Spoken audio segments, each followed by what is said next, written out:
ओम नमोजी अध्याय वेद प्रतिपाध्याय जय जय स्वयंसिद्ध आत्मरूप गणेशू केलिया स्मरण सकळ विद्यांचे अधिकरण तेची वंदू श्रीचरण श्री गुरूंचे ब्रह्मानंदम परमसुखदम केवलम ज्ञानमूर्तिम द्वंद्वातीतं गगनसदृशं तत्त्वमस्यादिलक्ष्यम् एकं नित्यं विमलमचलं सर्वादि साक्षभूतं भावातीतं त्रिगुणरहितं सद्गुरु तन्नमामि। गुरुर्ब्रह्मा गुरुर्विष्णु गुरुर्देवो महेश्वरा गुरुर साक्षात् परब्रह्म तस्मै श्री गुरुवे नमः। वसुदेवं सुदं देवं कंसचाणूरमर्दनं देवकी परमानंदं कृष्णवंदे जगद्गुरु। आता कोठे धावे मन, आता कोठे धावे मन, तुझे चरण देखलिया भाग गेलासी न गेला अवघा झाला आनंदू। प्रेम रसे बैसली मिठी, प्रेम रसे बैसली मिठी, आवडी लाठी मुखासी भाग गेलासी न गेला अवघा झाला आनंदू। तुका म्हणे आम्हा जोगे, तुका म्हणे नाही त्यांना विचारलं मुद्दाम, तुका म्हणे आम्हा जोगे, तुका म्हणे आम्हा जोगे, विठ्ठल घोगे खरे माप भाग गेला शिन गेला अवघा झाला आनंदू।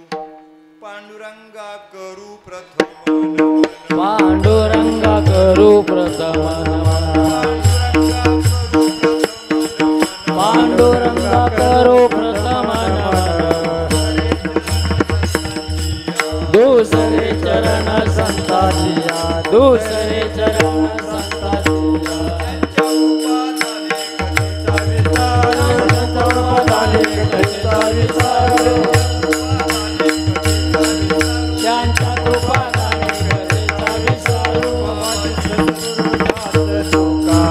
बाबाजी सद्गुरु दास बाबाजी सद्गुरु दास। पांडुरंगा करू प्रथम नमन, दुसरे चरण संतांच्या त्यांच्या कृपादाने कथेचा विस्तारू। बाबाजी सद्गुरु दास तुका काय माझी वाणी मानेल संतांशी, रंजवू चित्तास या पुलिया या मना लागो हरी नामाचा छंद आवडे गोविंद गावे अशी। सीन झाला मज संसार संभ्रमे, शीतल या नामे झाली काया या सुखा उपमा नाही द्यावयासी आला आकाराशी निर्विकार। नित्य धावे तेथे नामाचा गजर, घोष जय जयकार ऐकता तातडी ते काय हरी गुण गाय। आणि उपाय दुःख मूळ एक चित्त धरू विठोबाचे पायी, तेथे उणे काही एक आम्हा आम्हाशी विश्वास तयाची नामाचा म्हणून वाचा घोष करू। करू हरिकथा सुखाची समाधी, अनेकांची बुद्धी दुष्ट नाशे नाशे संसार लोभ ममाया शरण जाताय विठोबासी। काय वानू आता न पुरे वाणी, मस्तक चरणी ठेवी तसे मस्तक हे पाया, मस्तक हे पायावरी, मस्तक हे पायावरी,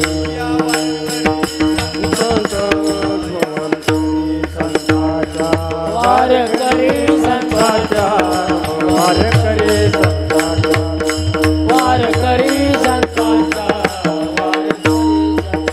मस्तक हे पायावरी, वारकरी संतांच्या, वारकरी संतांच्या, वारकरी संतांच्या, मस्तक हे पायावरी, वारकरी संतांच्या, वारकरी संतांच्या, वारकरी संतांच्या।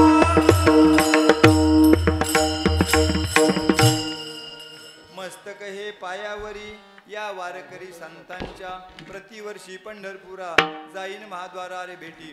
भेटी त्यांची इच्छी मन, करती कीर्तन आणू देती, निळा म्हणे लोटांगण घालीत जाईन सामोरा। प्रथम नमन करू गणनाथा, उमा शंकराची असुता त्यांच्या चरणावरती ठेवून माथा साष्टांगाता दंडवत। दुसरी वंदू शारजा चतुर्ननाची आत्मजा, वाक सिद्धी पाविजे सहजा तिच्या चरणावजा दंडवत। आता वंदू देव ब्राह्मण प्रसन्न होऊन श्रोतेजन त्यांना माझे दंडवत।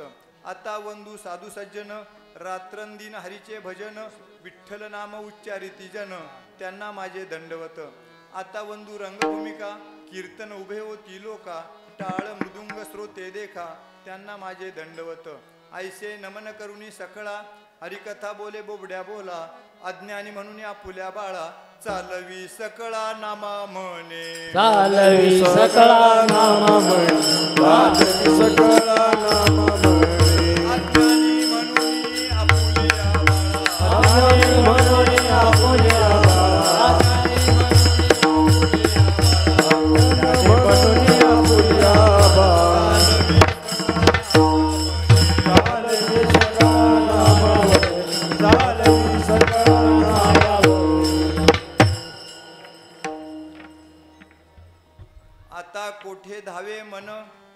आता कोठे धावे मन तुझे चरण देखलिया, भाग गेला शिन गेला अवघा झाला आनंदू.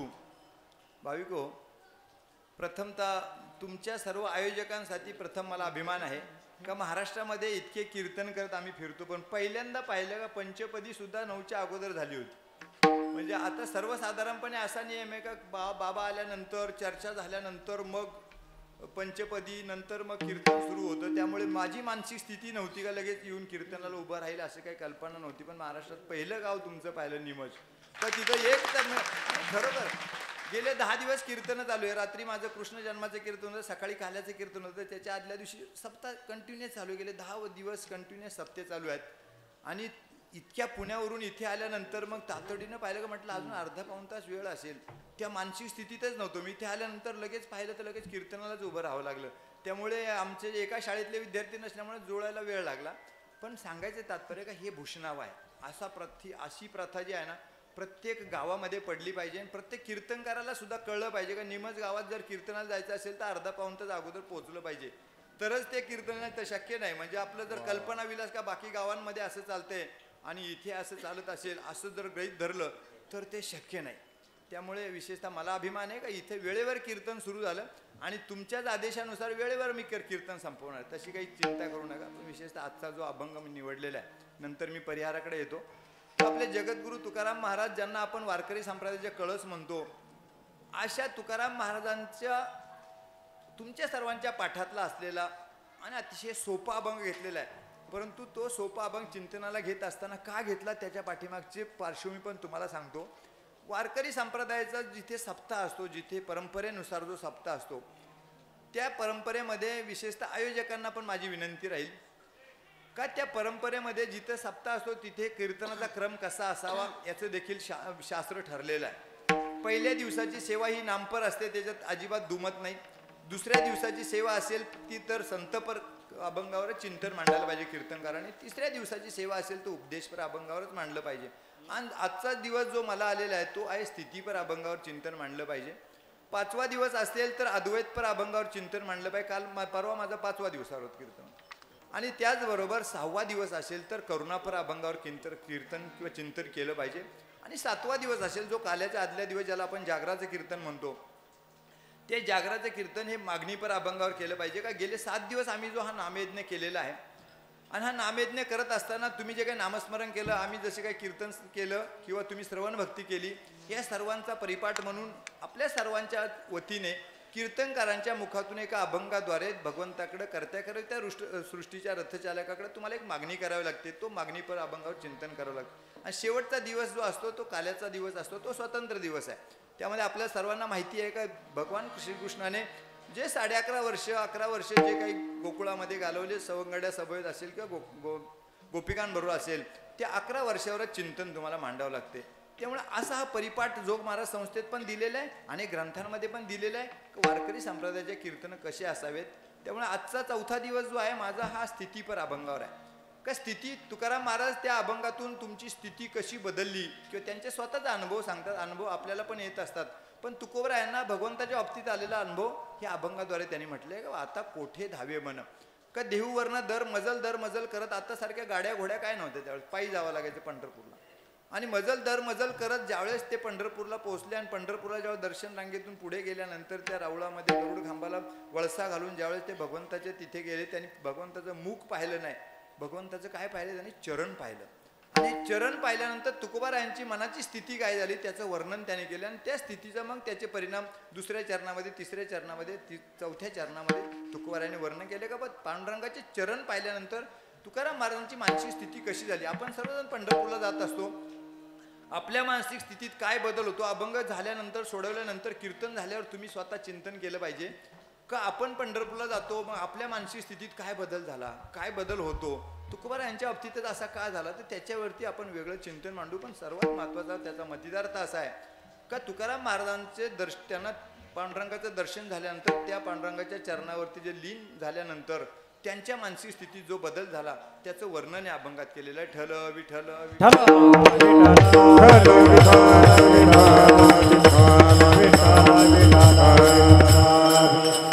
दुसरा भाग राहिला का तुमच्या गावाविषयी मी खूप मला तुम्हाला सांगण्यात आलं का फार चांगलं गाव आहे. चांगलं म्हणजे धार्मिकता जोपासणारं गाव आहे. विशेषतः भैरवनाथाचा तुमच्या पाठीशी आशीर्वाद असेल किंवा अजून काही तुमची परंपरा असेल, तुमच्या आईवडिलांचे आशीर्वाद असतील. पहा तुम्ही कीर्तनकार यायच्या अगोदर मंडपात तुम्ही बसलेत, मला फार अजून भरून काय येते का बाबा तुम्ही कीर्तनकार येण्याच्या अगोदर मंडप फुल होता, म्हणजे कौतुकास्पद आहे. कारण का ही जी आहे ना भगवंताकडे किंवा परमार्थाची आस लागलेली असते तुम्हाला, ती त्याच्यातून चित्रित होत असते. आणि मग असं जे गाव आहे, ह्या भूमीमध्ये तुम्ही जन्माला आलात बरोबर आहे, पण हे तुम्ही काही स्वतःहून जन्म घेतलेला नाही, भगवंताने तुम्हाला इथे आणून ठेवलेलं आहे. हे ठेवत असताना तुमची काहीतरी पूर्वपुण्य असेल, तुमच्या आईवडिलांची पुण्य असेल, तुमचं जसं आपण विचारसागरमध्ये शिकतो अभ्यासक्रमामध्ये का बाबा तुमचं संचित, क्रियमान आणि प्रारब्ध ह्या 3 स्थितीतून माणसाला जावं लागतं. तसं तुमचं प्रारब्ध असेल का तुमचं जे पूर्वसंचित असेल त्या संचितमधून मग तुमचं प्रारब्ध उदयाला येतं आणि तुम्हाला या भूमीमध्ये तुम्हाला भगवंताने आणून ठेवलेलं आहे.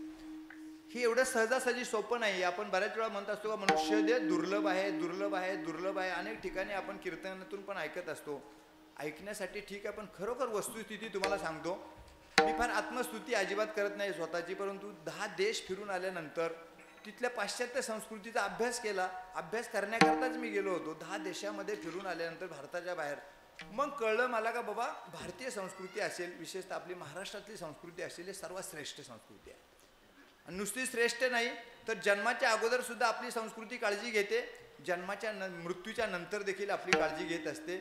जन्माच्या अगोदर कशी आपल्याकडे गर्भसंस्कार वगैरे आपण पाहिलेल्या पाश्चात्य देशामध्ये फार असं क्वचितच नाहीच आहे म्हटलं तरी चालेल. अतिशयोक्ती नाही सांगत तुम्हाला परत. 2 वर्षापूर्वी मी फिनलंड देशामध्ये मला गव्हर्नमेंटने पाठवलं होतं, भारत सरकारने पाठवलं होतं. कशासाठी पाठवलं होतं का जगातला तो सुखी देश कसा आहे म्हणजे तुमच्यापर्यंत मी येणार आहे परत, हे काय माझ्यासाठी सांगत नाही मी. आणि प्रत्येक राज्यातला एक अधिकारी तिथे पाठवला होता फिनलंडला. आणि तिथं कशासाठी पाठवला होता, तो देश जो आहे जगातला सर्वात सुखी देश आहे किंवा आनंदी देश याचा अभ्यास करण्याकरता पाठवला होता. आणि पाठवल्यानंतर मग ज्यावेळेस तिथं लक्षात आलं का भूटान देश अगोदर सर्वात आनंदी होता किंवा सुखी होता, आता ते भूटानला तो पुढे ओव्हरटेक करून तो आता फिनलंड देश आहे. ज्यावेळेस आम्ही तिथं 3-3.5 महिने राहिलो आणि तिथला अभ्यास केला संस्कृतीचा, मग तुम्हाला हे खरं सांगतो नारदाच्या गादीवर असं ते संभाषण करता येणार नाही, परंतु तो देश जगातला सर्वात दुःखी देश आहे. का दुःखी देश आहे तुम्हाला, महाराज जग काय खोटं बोलतं का, इनो खोटं बोलतं का, नाही तसं नाही आहे. तर तो का दुःखी देश आहे तर पहा तिथे वर्षातनं गाड्यांचे टायर 2दा बदलावे लागतात. का बदलावं लागतात, 9 महिने इतकं तापमान कमी असतं, -20 म्हणजे -20, -30, -15, -40 इथपर्यंत टेम्परेचर खाली जातं. आणि मग सर्व ठिकाणी बर्फ असतो, मंदिरांवर बर्फ, घरावर बर्फ, गाड्यांवरती बर्फ, रस्त्यावर बर्फ. मग बर्फावर चालणाऱ्या गाड्या तिथे त्यांना ते वेगळे टायर असतात. आणि थोडं तापमान 3 महिने थोडं कमी झालं तर मग काय होतं तिथे बर्फ वितळतो आणि मग तिथे त्या गाड्या ज्या टार रोडवरनं किंवा सिमेंट रोडवरनं चालणाऱ्या गाड्यांना वेगळे टायर बनवले जातात. मूळ मुद्दा असा होता, 9 महिने कडाक्याची थंडी, मरणाची थंडी असल्यामुळे तिथे मुलं होत नाहीत, अजिबात मुलं होत नाहीत, कमी प्रजनन एकदम कमी असतं. ते लोकसंख्या कमी आहे. मग इथून निमजपासून जर सुरू केलं तर शिर्डीपर्यंत एकाच माणसाची जमीन, अजिबात दुसरं कोणी तिथे वाटेकरीच नाही त्याला. नाही अशी वस्तुस्थिती आहे. विस्तीर्ण जमीन आहे, मालकच नाही त्याला, मुलं होत नाहीत, लोकसंख्या अतिशय विरळ आहे. अख्ख्या ज्यावेळेस आम्ही अभ्यास केला अख्ख्या त्या फिनलंड देशाची लोकसंख्या 57 लाख होती. आपल्या एकट्या पुणे शहराची लोकसंख्या आज 62 लाख आहे, 63 लाख आहे आता तर, म्हणजे पिंपरी चिंचवड वगळता. मग विचार करा एवढं विस्तीर्ण प्रदेश, सुखसोयी भरपूर. आता ते कसं काढतात आनंदी देश, त्याला आपण म्हणतो पर कॅपिटा इन्कम, म्हणजे दरडोई उत्पन्न, लोकसंख्या मिळणारं उत्पन्न आणि त्याला खाणारी तोंड यांनी भागलं जातं आणि त्याचं ते सुखी देश किंवा दुःखी देश असं ठरवलं जातं, पण ते चुकीचं आहे. आज आपल्याकडे पहा, भले आपल्याकडे इन्कम कमी असेल, लोकसंख्या दाटीवाटीची असेल, पण आपण आनंदी आहोत. का आनंदी आहोत, तिथे ना काकडा, ना काय हरिपाठ, ना काय हरिजागर, ना काय कीर्तनकार, ना काय अभंग, ना काय पंचपदी, असा काही प्रकार नाही तिथे. आणि मग असं तिथे जर तुम्हाला 9 महिने कोंडून ठेवलं आणि तुम्हाला सांगितलं तुम्हाला देशाचा पंतप्रधान करतो, परंतु तुम्ही त्या 9 महिने कोंडून राहा, जमेल का आपल्याला, जमणार नाही. आपल्याला सवयच नाही ती. 2 दिवस आपण घरात राहिलो तर आपल्याला लगेच शेजारणीकडे जायची इच्छा तयार होते. ही आपली संस्कृती आहे. मूळ मुद्दा सांगत होतो, आपली संस्कृती किती श्रेष्ठ आहे का इथे सर्वार्थाने आपली काळजी, मृत्यूनंतर पण आपली काळजी घेतली जाते. का बाबा आपले प्रथम पुण्यस्मरण, द्वितीय पुण्यस्मरण, तृतीय पुण्यस्मरण मुलं करतात. अजूनही आपल्याकडे संस्कार जोपासलेले आहेत आणि फार मोठे आहे. म्हणून आपण सर्व भाग्यवान. विचार करा तुम्ही, नुसतं महाराष्ट्राचा विचार नका करू, महाराष्ट्रातला सुद्धा विस्कळीत भाग फार आहे, आपल्यामध्ये विसंगती असलेला खूप भाग आहे. आता तुम्ही कधी गडचिरोलीला गेलात का माहीत नाही, पण माझी तिथं 6 वर्ष सेवा झाली. आमचे शिवाजीराव फटांगरे साहेब आहेत तिथे. 6 वर्ष माझं गडचिरोली, पहिले 3 वर्ष प्रोबेशनच्या वेळेस आणि नंतर पण आता ज्यावेळेस शिष्यप झालो त्यावेळेस पुन्हा 3 वर्ष तो होताच जिल्हा.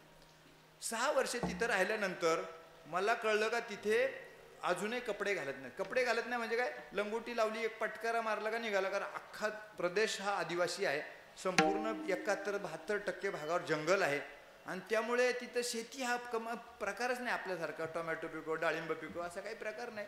संपूर्ण आदिवासी भाग असल्यामुळे विचार करा, तुम्हाला निमजमध्ये आणून ठेवण्याच्या ऐवजी भगवंताने जर तिथे गडचिरोलीला ठेवलं असतं मग काय झालं असतं. कसला काकडान, कसलं काय कसलं काय नामस्मरण, केवढे सुंदर मंडपन, केवढं झगमगाट इथे तुम्हाला पाहायला पण मिळालं नसतं. तिथं ताडी मिळते, माडी मिळते, सर्व काय मिळते तिथे. हा म्हणजे असा प्रकार तिथे आहे विशेषतः. म्हणून मी सांगत होतो का तुम्ही भाग्यवान याच्यासाठी तुमची पुण्य असल्याशिवाय हे शक्य नाही. ठल विठल विठल.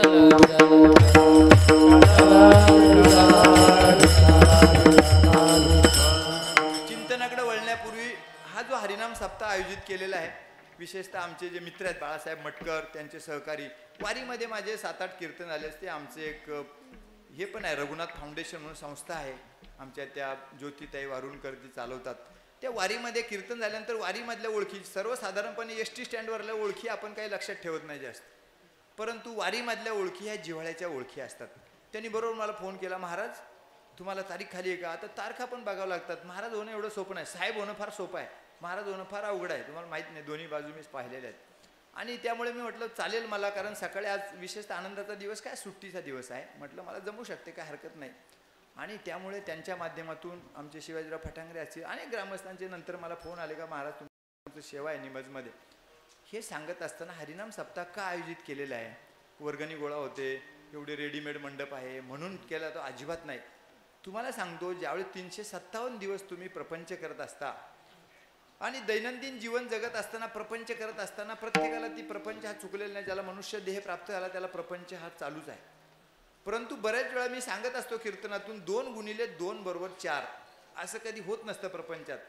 2 गुणिले 2 कधी 5 पण होईल, 2 गुणिले 2 6 पण होईल. गणितात बरोबर आहे 2 गुणिले 2 बरोबर 4.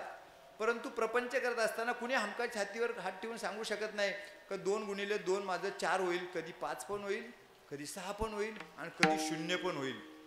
0 कसं होईल, 3 कसं होईल, 2 कसं होईल, हे तुम्हाला महाराज काय चुकीचं आहे का. गणिताने गणितात लिहिलेलं चुकीचं आहे का. तो पाडा चुकीचा नाही आहे. प्रपंच करत असताना वेगळी परिस्थिती निर्माण होत असते. विचार करा, एखादा कुटुंब आहे त्याने काहीतरी नियोजन केलेलं असते, पुढल्या वर्षी मी ट्रॅक्टर घेईल, त्याच्या पुढल्या वर्षी मी बंगला बांधेल, त्याच्या पुढल्या वर्षी मुलीचं लग्न करेल, असं काहीतरी कॅल्क्युलेशन केलेलं असते. आणि मग अचानक काय होतंय, त्या घरामध्ये एखाद्या तरुणाचं एखाद्याचं निधन होतं ॲक्सिडेंटमध्ये, असं गृहीत धरा, असं होऊ नये. पण दुर्दैवी गोष्ट असते ती आपण टाळू शकत नाही, भगवंताच्या हातात असते ते मृत्यू. तसा तरुणाचा एखादा मृत्यू झाला तर आपण काय म्हणतो, म्हातारपणाला भगवंताने माझी हातातली काठी हिरावून घेतली म्हणतो, सहज मुखातून वाक्य येतं. किंवा आता आमचं घर उघड्यावर पडलं आपण म्हणतो. आणि असे ज्यावेळेस वाक्य आपल्या मुखातून येत असतात, नातेवाईक आपले तोंड दडवत असतात आणि परिस्थिती जे तुमचं नियोजन केलेलं असते पूर्ण, ते नियोजन तुमचं पूर्ण बदलून जातं. आणि मग बघा ना, काल एक ॲक्सिडेंट झाला पुणे जिल्ह्यामध्ये, 8 दिवस झाले असतील. भाविक जे आहेत ना, तीर्थक्षेत्राच्या ठिकाणी चाललेले श्रावणी सोमवार होता, पेपरला तुम्ही वाचलं असेल.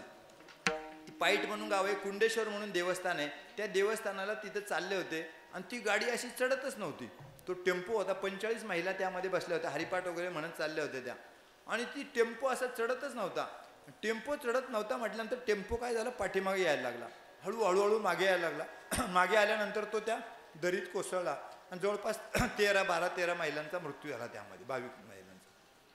विचार करा, तो टेम्पो का मागे यायला लागला, तर त्याच्या क्षमतेपेक्षा त्याच्या जास्त प्रवासी होते, म्हणून तो टेम्पोची क्षमताच नव्हती चढायची. प्रपंचात पण असंच होतं. प्रपंचामध्ये ज्यावेळेस आपलं एखादं थोडं कर्ज झालं असेल, एखादी काही घटना घडली, एखाद्या आपल्या जवळच्या कुटुंबातल्या एखाद्या सदस्याला कॅन्सरसारखा आजार जडला, सर्व नियोजन बदलतं आपलं. मग तो आपला जो सदस्य आहे कुटुंबातला, त्याला त्या कॅन्सरमधून कसं बाहेर काढता येईल, आपलं सर्वांचं लक्ष त्या कॅन्सरवर असते. आणि मग अशा वेळेस आपल्याला वाटतं का काय आपलं चुकं केले, मी काकड्याला जाते, हरिपाठाला जाते, पण तो भाग नाही, पूर्वसंचित असते. नामा म्हणे कर्मरेखा देवादिका चुके ना. नामदेव महाराज म्हणतात का संतांना नाही, देवाला सुद्धा कधी अशा चुकल्या नाहीत. आपण रामायणामध्ये पाहतो की बाबा आदल्या दिवशी दुसऱ्या दिवशी तुमचा राज्याभिषेक होणार आहे, आपलं राजमुकुट बसणार आहे आणि लगेच पहाटे परिस्थिती बदलते. पहाटे परिस्थिती बदलते का नाही, तुम्हाला आता राज्याभिषेक होणार नाही, तुम्हाला 14 वर्षे वनवासात जावं लागेल. ही परिस्थिती देवांना सुद्धा सामोरं जावं लागलेलं आहे. त्यामुळे ती आपल्यासारख्या सर्वसामान्य त्यातमध्ये काय आपण अपवाद नाही. पण मूळ मुद्दा माझा तुम्हाला सांगायचा होता का हरिनाम सप्ताह आयोजन करण्याचं ज्या काही आयोजकांचं असेल त्यांचं काय श्रेय, तुमच्या पाठीमागचं काय प्रयोजन असतं का जीवनामध्ये अशी कठीण परिस्थिती निर्माण झाल्यानंतर मग काय करावे. पण दमछाक होते आहे, आता आपली गाडी चढत नाहीये आणि मग फार आपल्याला असं परिस्थिती काय, दरवाजे सर्व बंद झालेले आहेत. कशाला एखाद्या ICU मध्ये तुमचा पेशंट असला आणि पेशंट असल्यानंतर काय करता तुम्ही, तिथे जाऊन उपस्थित राहता. डॉक्टर काय करतात, असे व्हेंटिलेटर तो पेशंट असतो, अनेक प्रयत्न करतात. शेवटी एक दिवशी ते डॉक्टर बाहेर येतात. नातेवाईक जे असतील त्यांचे, मग पत्नी असेल, आई असेल, वडील असेल, त्यांना जवळ बोलवतात. म्हणतात इकडे या. इकडे बोलवतात. काय झालं म्हटल्यानंतर ते म्हणतात हे पा, आमचा आता दवा काम करत नाही, आमचा दवा आता काम करत नाही. मग आपणच विचारतो त्यांना, डॉक्टर साहेब दवा काम करत नाही, मग मी काय करायचं किंवा आम्ही काय करायचं. तेव्हा डॉक्टर सांगतात आता दवा काम करत नाही, आता काय करा, दुआ मागो. तुम्ही आता दुआ मागा. आणि दुआ मागण्याचं व्यासपीठ म्हणजे आजचा हरिनाम सप्ताह. विठ्ठल विठ्ठल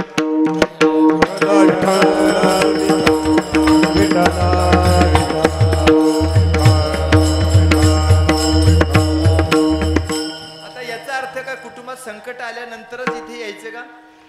हरिनाम सप्ताहामध्ये असा होत नाही.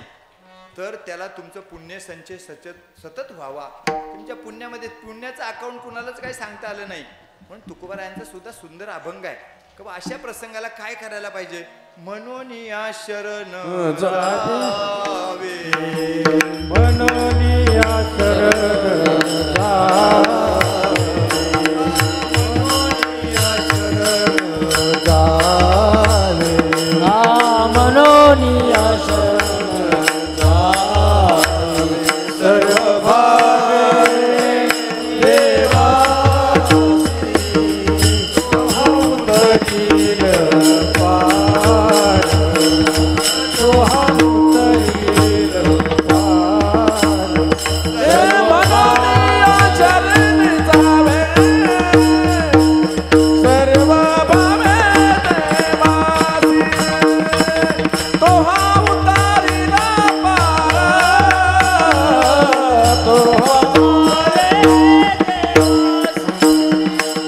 म्हणून या शरण जावे, सर्व भावे देवासी, तुहा उतरील पार, तुहा उतरील पार.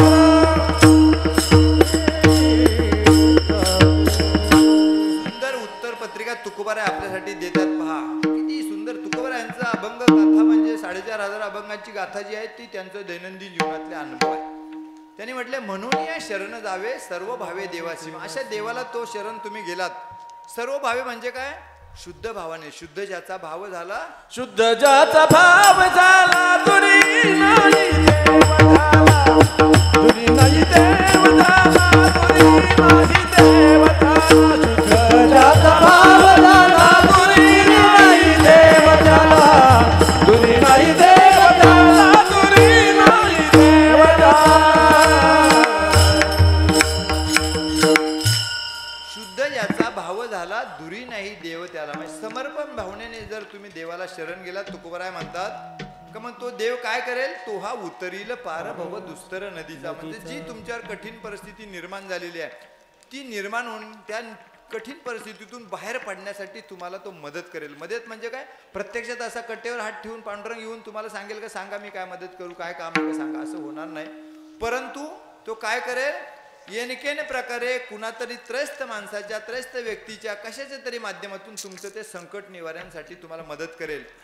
आणि मग आपल्याला वाटतं का आपल्या मुखातून सहज वाक्य निघतं की बाबा दत्त म्हणून उभा राहिला, अचानक तुम्ही वेळेवर मला मदतीला धावून आलात. हे वाक्य सहज मुखातून जातात. हे काय आपोआप घडलेलं नसतं, हे भगवंताने केलेलं प्रयोजन असतं. असा जो भगवंत आहे, तुकोबाराय म्हणता कसा आहे तो, बहु आहे करुणावंत अनंत आहे नामजा. आणि तुकोबाराय शेवटच्या चरणामध्ये त्याच्यात म्हणतात का बाबा हा जो अनंत आहे, कनवाळू आहे, कृपाळू आहे, वगैरे वगैरे, पण हा जो अनुभव मला आलेला आहे जीवनामध्ये तो मी सांगत आहे. मी कोणाच्या ऐकीव माहितीवर तुम्हाला सांगत नाही ते. म्हणून तुकोबाराय स्पष्ट करतात का तुका म्हणे साक्षी आले तरीच केले प्रगट. म्हणजे तुकोबाराय म्हणतात का माझ्या जीवनामध्ये जो प्रत्यक्षात अनुभव आला मला तो मी सांगत आहे. हे ह्याच अभंगात नाही तर अनेक अभंगामध्ये सांगत आहे. काय सांगतात ते? अनुभव आले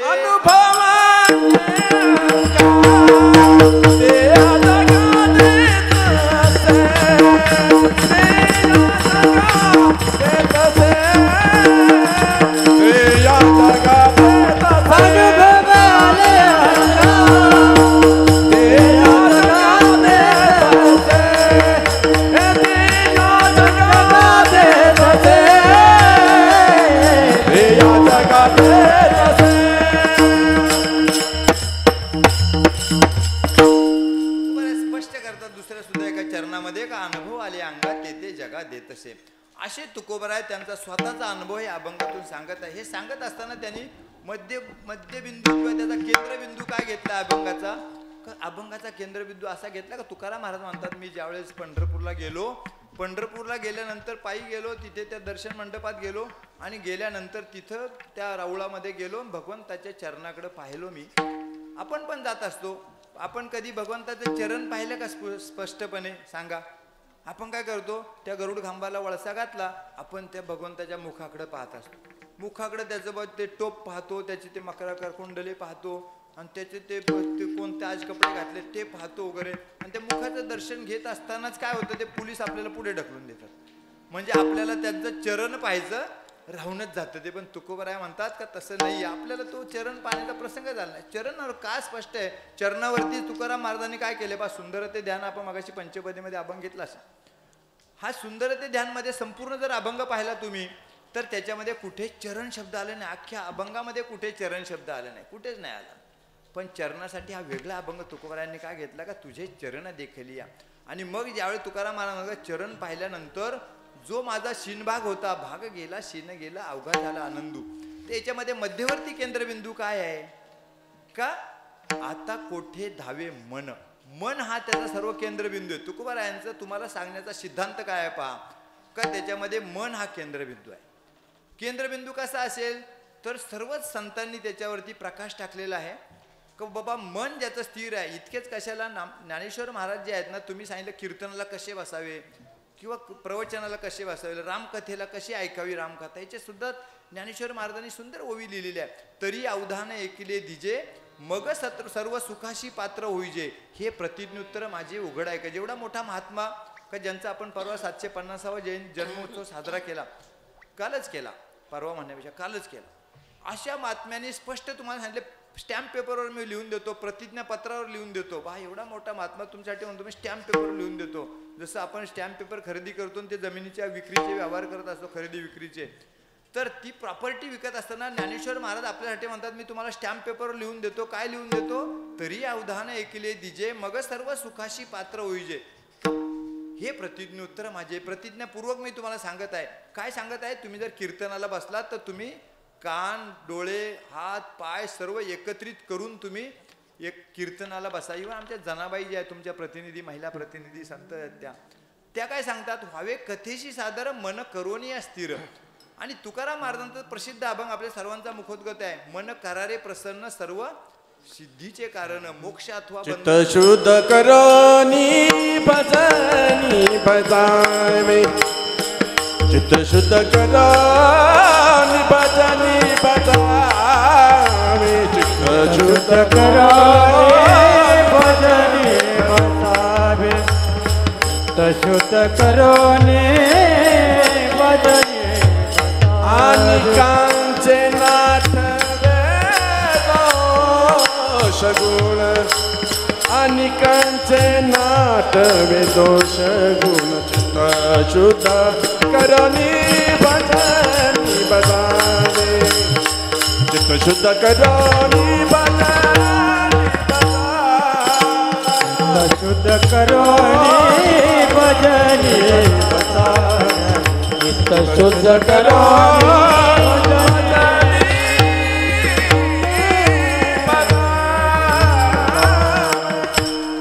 मूळ मुद्दा याच्यामध्ये अनेक प्रमाणामध्ये चित्त शुद्ध पाहिजे. चित्त शुद्ध होती तरी शत्रू मित्र होती. म्हणजे तुम्हाला शत्रू सुद्धा तुमचे मित्र होऊ शकतात. केव्हा? तर तुमचं शुद्ध अंतकरण असेल तर. म्हणून तुकोबाराय सुद्धा त्याच अभंगात, मगाच्याच अभंगात पण म्हणत होते ना, की बाबा तुम्ही साधक वाचक पंडित ऐका ऐका माझी मात, नाही नाही आनदैवत तुका म्हणे दुसरे. हे मन जे आहे माणसाचा केंद्रबिंदू असतो. मन विचार करा ना, मनावर तर बोलण्यासारखं खूप आहे, पण तुम्हाला समजण्यासारखं सांगतो मी तुम्हाला, का मनावरती का त्यांनी लिहिलेलं एवढं संतांनी आणि काय लिहिलेलं. तर मन हा आपला रिंग मास्टर आहे, बिलकुल रिंग मास्टर आहे. कसला रिंग मास्टर आहे? म्हणजे तुम्ही सुखी व्हावं, तुमची अधोगती व्हावी का प्रगती व्हावी, हे मन ठरवत असतं. कसं ठरवत असतं बघा. आता उदाहरण तुम्हाला सांगतो, म्हणजे तुम्हाला पटेल. सर्वसाधारण तुमच्या प्रसंगाला अनुरूप असेल नसेल माहीत नाही मला, इथली परिस्थिती मला माहीत नाही. पण आता तुम्ही शांतपणे कीर्तन ऐकत आहात, सुंदरपणे मनावरती चिंतन मांडत आहे महाराज, आणि तेवढ्यात काय झालं, तिथनं ते पाठीमागं जाळीच्या तिथून निरोप आला तुम्हाला. एखाद्या महिलेमार्फत निरोप आला. काय निरोप आला? का गेल्या निवडणुका झाल्या ना, त्यांच्या साड्या वाटप करायचं काम तिथे चालू आहे बाहेर. फक्त एवढाच निरोप येऊ द्या, बाकी काही नाही. मग तुमचं चित्त काही जर राहील का कीर्तनात? कुठून बुद्धी सुचली कीर्तनाला आले तुम्ही म्हणणार माझी साडी गेली ना आता तिकडे. तेवढ्यात काही पाठीमागच्या महिला त्या उठून पण जातील, आणि उठून जातील तर तरी पण तुम्ही जात असताना त्यांना पाहिलं तर तुम्ही थांब थांब थांब, माझं आधार कार्ड घेऊन जा, माझ्या वाट्याची घेऊन जा, इथपर्यंत थांबत नाही तुम्ही. मग कोणत्या कोणत्या रंगाच्या साड्या वाटप चालू असेल, मग भारीतल्या असतील का हलक्यातल्या असतील का, संपूर्ण तुमचं मन कुठे गेलं? जिथे साड्या वाटप काम चालू आहे तिथं गेलं तुमचं मन. हळूच नंतर 15 मिनिटांनी बातमी येते, आज नाही हो, ते काल्याचं कीर्तन झाल्यावर देणार आहे, आज फक्त बातमी आलेली आहे. असं सांगितल्यानंतर मग काय होईल? परत मन इथे बसते तुमचं येऊन. म्हणजे जायला पण त्याला वेळ नाही तिथं साड्या वाटपच्या तिथे, आणि यायला देखील वेळ लागत नाही. असं ते मन आहे. मन तुम्ही भगवद्गीतेमध्ये पहा, भगवंताने काय केलं? अर्जुनाला सांगितलंय का तुझं मन मला दे. अर्जुन म्हटला, भगवंता एवढी मोठी गोष्ट नेटी अवघड गोष्ट मागितली तू, माझं मन मलाच अजून सापडलं नाही, तुला कुठून देणार मी? मन चंचलम कृष्ण म्हटलं त्याने. भगवद्गीतेमध्ये मनाला फक्त चंचल म्हटलंय, आणि तुकोबारायांनी गाथेमध्ये मनाला चंचल आणि चपळ म्हटलेलं आहे. मन चंचल चपळ जाता येता लगे वेळ, जाता येता वेळ, जाता येता मन चंचल चपळ जाता येता वेळ, जाता येता वेळ, जाता येता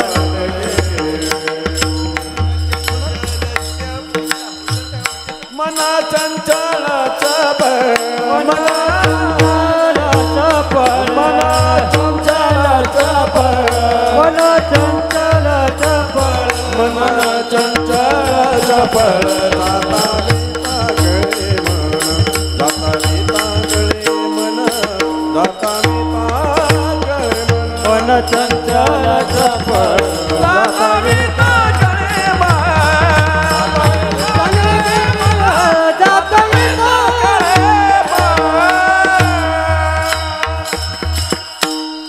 इकडे भगवद्गीतेमध्ये मनाला फक्त चंचल म्हटलंय भगवद्गीतेमध्ये. इकडे आमचे तुकोबाराय काय म्हणतात? मन चंचल चपळ जाता येता न लगे वेळ. आता तुम्हाला वाटेल का चंचल आणि चपळ हे दोन सारखे शब्द आहेत, समानार्थी शब्द आहेत?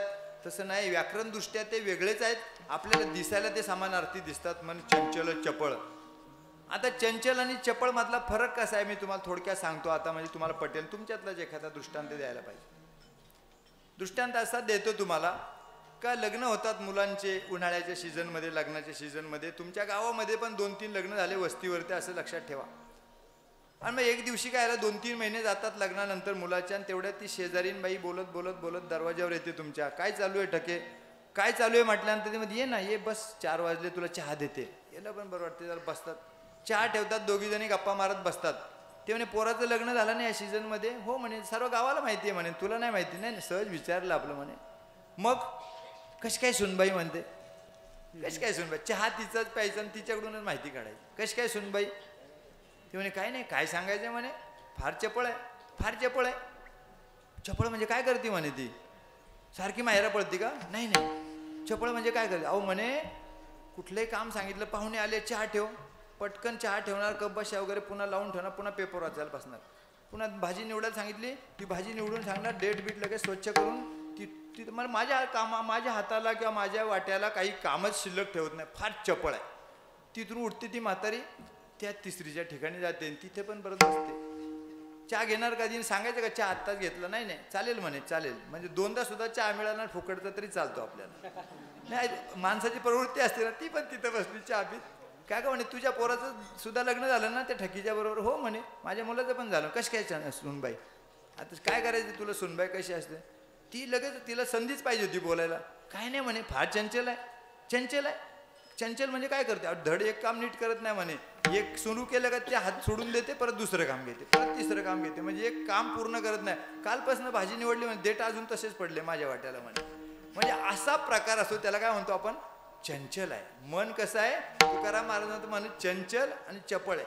आता साधा विचार करा का मन चंचल चपळ कसं आहे ह्या बदलत्या काळामध्ये चंगळवादी संस्कृती. माऊलीनं फार सुंदर वर्णन केलंय खरं. इतकं आपलं संत साहित्य इतकं काय म्हणतो खोल आहे, त्याची उंची इतकी आहे का तुम्ही जितक्या वेळा वाचाल ना, गाथा वाचताना मला वाटते तुकोबाराय माझ्याशी बोलतात, ज्ञानेश्वरी वाचताना मला वाटते माऊली माझ्याशी बोलतात. का बोलतात? तसं प्रेमाने तुम्ही त्या पाहायला, हे ग्रंथरूपाने हे सर्व महात्मे जिवंत आहेत. माऊलीने त्यामध्ये सुंदर वर्णन केलंय का तुम्ही प्रपंच करत असताना हे जे मन जर तुमच्या ताब्यात नसेल तर कसं होतं पहा. ते काय म्हणतात का, येवो आघवी बोली सांगपा सर्पफणीची सावली, ती शीतल होईल केतुकी मूषकाते. माऊलीने किती सुंदर वर्णन केले पहा. काय माऊली म्हणतात का, आपण त्याला म्हणतो इंग्लिशमध्ये आमच्याकडे डेमॉन्स्ट्रेशन इफेक्ट म्हणतात त्याला. म्हणजे दुसऱ्याचं पाहून कॉपी करायची जी प्रवृत्ती माणसांमध्ये तर असतेच, पण स्त्रियांमध्ये जास्त असते म्हणतात. त्याचं उदाहरण देताना माऊली काय म्हणतात का, एक बिळ असतो, बिळ, उंदराचं बिळ, त्या उंदरातल्या बिळाला जास्त गरम होत असतो, प्रचंड गरम असतो. माऊलीचं एक वैशिष्ट्य आहे का, तुकोबारायांचं सुद्धा वैशिष्ट्य आहे. कुठलाही सिद्धांत मांडत असताना ते तुम्हाला समजावं म्हणून एक किंवा दोन दृष्टांताची त्याच्यात निर्मिती करत असतात. आणि मग त्या उंदराला त्या बिळामध्ये प्रचंड गरम होत असतं, तर उंदीर इच्छाशक्तीच्या जीवावर बाहेर येतो. आपल्याला सुद्धा कठीण परिस्थिती निर्माण झाली जीवनामध्ये, आपण काय करतो, आपण सांगतो का फार माझ्या पाठीमागे शनी लागला, हे लागला, ते लागला, कधी बाहेर पडेल, कधी बाहेर पडेल. तसं त्या उंदराला वाटत असतं का फार गरम होते, उन्हाळ्याचे दिवस असतात, कधी या बिळातून बाहेर पडेल. आणि माऊली म्हणतात का इच्छाशक्तीच्या जीवावरती तो उंदीर बाहेर पडतो देखील. पडल्यानंतर काय होतं, आता तुमच्या 9 ते 11 कीर्तन आहे, ज्याने जास्त जेवण झालं असेल त्यांना माहिती असेल, पाठीमागे जेव्हा थंड हवा लागते ना, तर काय होतं मग, डुलकी लागते. आणि झोप लागल्यानंतर तसं उंदीर सुद्धा त्याला अपवाद नाहीये. उंदीर जसं त्या बिळातून बाहेर आला, त्याला थंड हवेची झुळूक लागते आणि त्याला पण डुलकी लागते. आणि डुलकी लागल्यानंतर त्याची डुलकी पूर्ण झाल्यानंतर तो डोळे उघडतो. माऊली सांगतात, मी मनाने सांगत नाही. डोळे उघडल्यानंतर ती सापाची फणी असते, नागाची फणी पडली असते, त्याची सावली पडलेली असते, त्याच्यात त्या उंदराला झोप लागते. आणि मग तो उंदीर काय नमस्कार करेल का त्या सापाला? अजिबात नाही. तो काट्या कुट्यामध्ये सैरावैरा इतका धावतो त्या सापाच्या भीतीने का त्याला ते मूळ जे बीळ आहे ते बीळ पण त्याला भेटत नाही. त्याचा सिद्धांत असा आहे का जीवन जगत असताना, प्रपंच करत असताना तुम्ही शेजाऱ्याने ट्रॅक्टर घेतला, आपण घेऊ नये. शेजाऱ्याने बंगला बांधला, आपण बांधू नये. का तर माऊली म्हणतात का त्याची भौतिक परिस्थिती, त्याची आर्थिक परिस्थिती, तुमची आर्थिक परिस्थिती, तुमची भौतिक परिस्थिती, तुमचे कष्ट करणे, तुमच्याकडे मनुष्यबळ किती आहे, सर्व गोष्टींचा पारापार विचार करून तुम्ही त्या उंदरासारखं तुम्ही जर झेप घ्यायचा प्रयत्न केला तर भविष्याला हात लागणार नाही, भूतकाळातले पाय सुटतील आणि त्या मूषका टाईप तुमची परिस्थिती होईल. ठल विठल विठल.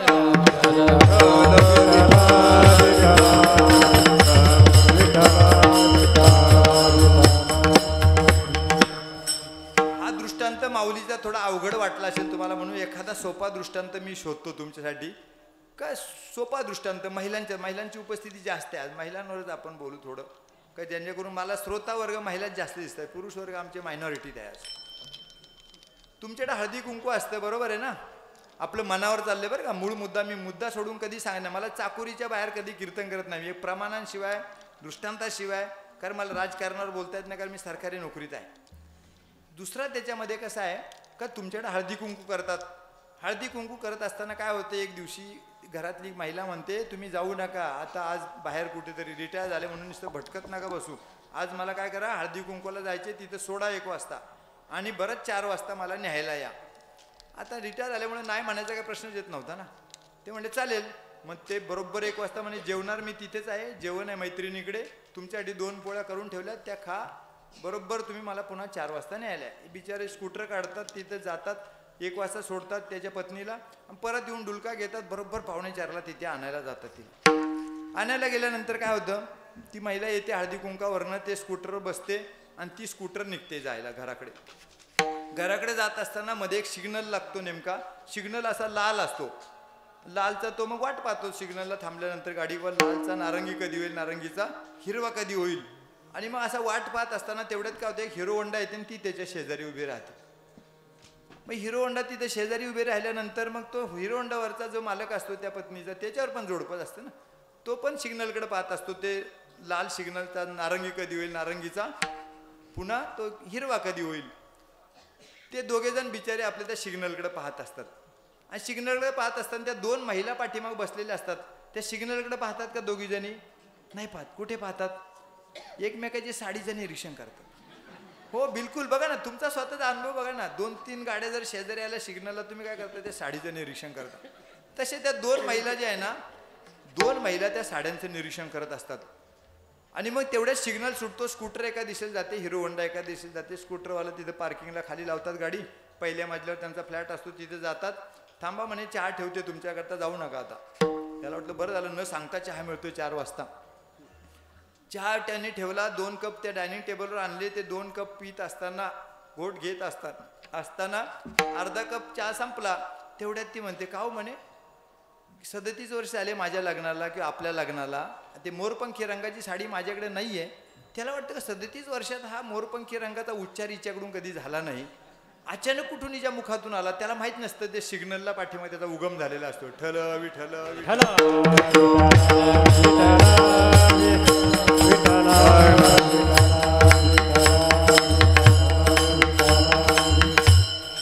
पण हे करत असताना सुद्धा तुकोबाराय म्हणतात, मन किती चंचल चपळ असू द्या, काही असू द्या, परंतु त्याच्यामध्ये आमच्या बहिणाबाई कवयित्री त्यांनी पण लिहिलेला अभंग आपल्या सर्वांच्या शालेय अभ्यासक्रमात होता ना तो. मन बडाय बडाय, मन ओढाये ओढाये उभ्या पिकातल ढोर, मन ओढाये ओढाये उभ्या पिकातल ढोर,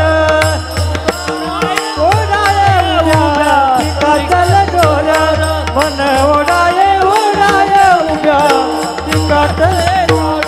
किती हाकला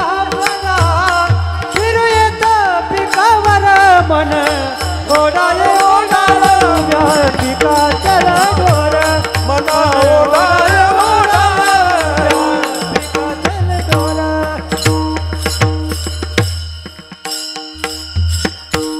मन वडाय वडाय उभ्या पिकातल ढोर, किती हाकल हाकल फिर येतं पिकावर. महिना लिहिलेली कविता आहेत, त्यातले शब्द आहेत ते.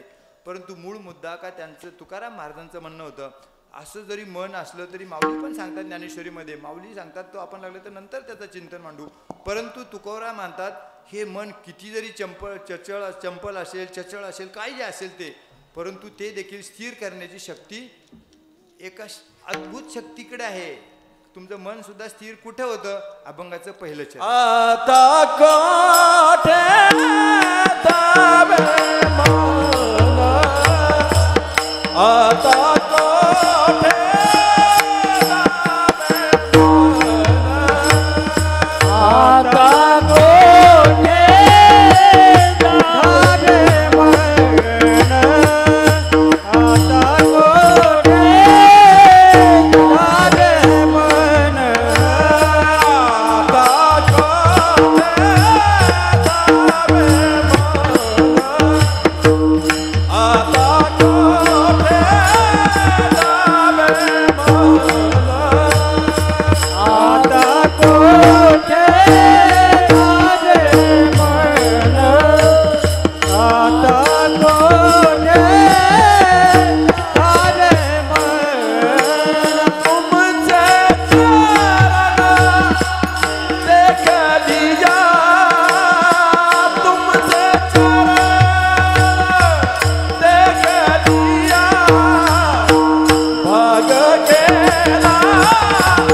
देतात आपल्या त्या प्रश्नाला. आपण जो आतापर्यंत चिंतन मांडलं मनाविषयी त्याच्या बाबत चिंतन मांडते का आता कोठे धावे मन तुमचे चरण देखील. असं एक ठिकाण आहे का ते अद्भुत ठिकाण का तिथे गेल्यानंतर मग तुकोबराय म्हणतात का माझं मन कसं झालं थोडं शांत झालं. आता कुठे धावणार नाही. आपलं मन कसं धावत असतं बघा. तुम्हाला अजून ह्या मनाच्या बाबत थोडं चिंतन मांडू आपण दुसऱ्या चरणाकडे जाण्याच्या अगोदर. काही थोडा छोटासा सोपा दृष्टांत देतो का मनाला माऊलींची ओवी त्याला जोड देतो मी का माऊलींची ओवी आहे का जे मनाची एक निके जे देखली या गोडीची या ठाया सोके म्हणून अनुभव सुखाची कौतुके दावीत जायचे. किती सुंदर वर्णन केले माऊलीनं मनाविषयी. का माऊली म्हणतात मनाविषयी सर्व नावं ठेवलेत मनाला त्यांनी सर्व लोकांनी. परंतु माऊली म्हणतात मनाचा एक सद्गुण पण आहे. प्रचंड सद्गुण कोणता आहे का मनाला जर तुम्ही चांगल्या गोष्टींची सवय लागली तर चांगलीच गोष्ट ते जाईल चांगलीच गोष्ट करेल. मनाला जर वाईट गोष्टीची सवय लागली तर वाईटच गोष्टी करेल ते. अशा प्रकारे माऊली म्हणतात का त्या मनाचा जो गुण आहे तुम्ही त्या मनाला कोणत्या बाजूला घेऊन जाता त्याच्यावर अवलंबून आहे. एक साधा दृष्टांत सांगतो की राजाकडे एक बकरा असतो. म्हणजे तुम्हाला हा सिद्धांत कळेल का राजाकडे एक बकरा असतो आणि तो बकरा जे आहे ना त्यांनी तर राजा असतो शेवटी. त्यांनी असं सांगितलं मोठा बकरा असतो. त्यांनी सांगितले प्रजेमधल्या सर्व लोकांनी ज्यांना ज्यांना काही क्षमता असेल त्यांनी काय करायचं चारा पण आम्ही देणार त्याला. हा बकरा घेऊन जायचा सकाळी 6 वाजता संध्याकाळी 6 वाजता परत आणायचा. चारा आमचाच बकरा पण आमचाच. त्याचं पोट भरून आणायची जबाबदारी तुमची. आता काय सोपी गोष्ट आहे. पण जो पहिल्यांदा येईल त्याला पहिला नंबर दुसरा तिसरा म्हणजे बकरा नेण्यासाठी असे क्रम लागला. 2 महिने झाले 3 महिने झाले सर्वांनी ते नंबरच लावले तिथे. आणि मग प्रत्येकजण बकरा घेऊन जायचा. बकरा दिवसभर ते चारून आणायचा आणि संध्याकाळी त्या प्रधान वगैरे त्या सर्वांच्या उपस्थितीत त्याची परीक्षा घेतली जायची.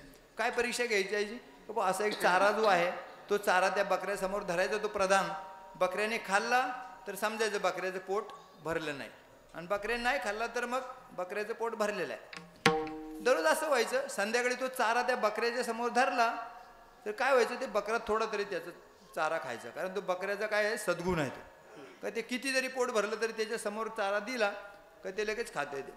असं झाल्यानंतर एक असाच एक 63 गावामध्ये प्रत्येक गावामध्ये असे काही 63 लोक असतात. सरळ मार्गाने विचार कधीच करत नाही ते तिरका मार्ग शोधतात. त्या गावामध्ये एक 63 व्यक्ती होती. तो म्हटला राजेसाहेब मी पण नाव नोंदवले 3 दिवस झाले आज माझा नंबर लागलेला आहे आज मी बकरा घेऊन जाणार आहे. लोकांनी त्याला हास्यास्पद अरे म्हणले पोलीस पाटील थकले सरपंच थकले आधी बुद्धिमान लोक थकले आणि तू काय आता बकरा घेऊन जाणार मोठा तो विजय मिळवणार. कारण 2 लाखाचं बक्षीस होतं ना. नुसता बकरा न्यायचा आणि तू चारून आणायचं एवढंच काम होतं. बघू तरी म्हणे प्रयत्न तर करू काय करायचं ते बघू. तू असं काय करणार आहे वेगळं काय नाही ते सिक्रेट आहे म्हणे मी सांगणार नाही तुम्हाला. गेला घेऊन बकरा. त्याचा नंबर लागलाच होता. नियमाप्रमाणे तो बकरा घेऊन गेला.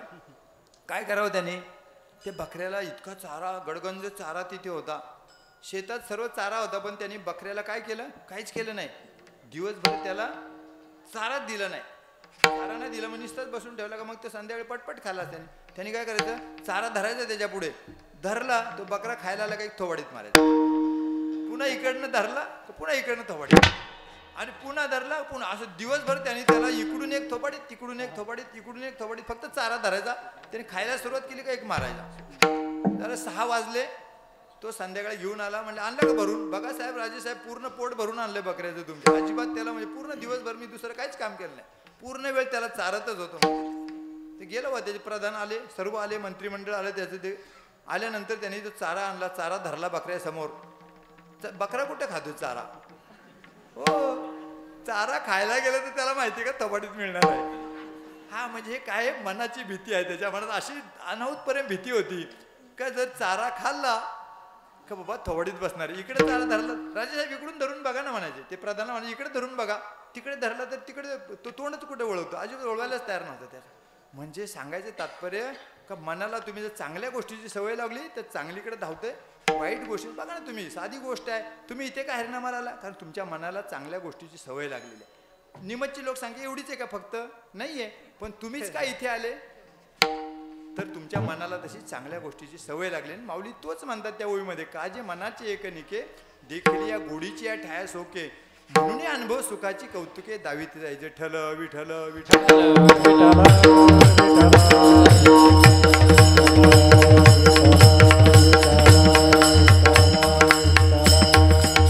अशा प्रकारे मनावरती अनेक संतांनी चिंतन मांडलेलं आहे. पण मनावर चिंतन मांडण्यासाठी त्याचा सिद्धांत असा आहे का आपण सर्वांनी आपलं मन जे रिंग मास्टर असतं त्याला ताब्यात ठेवलं पाहिजे. अवघड आहे, सांगायला फार सोपं असते, परंतु अवघड काय आहे, परंतु तरी देखील माऊलीचा प्रयोग करून बघायचा. त्याला चांगल्या गोष्टींची सवय लावायची, हरिनामाची सवय लावायची, काकडे सवय लावायची. भले नाही पाठ होणार, तुम्ही नाही कीर्तनकार होणार.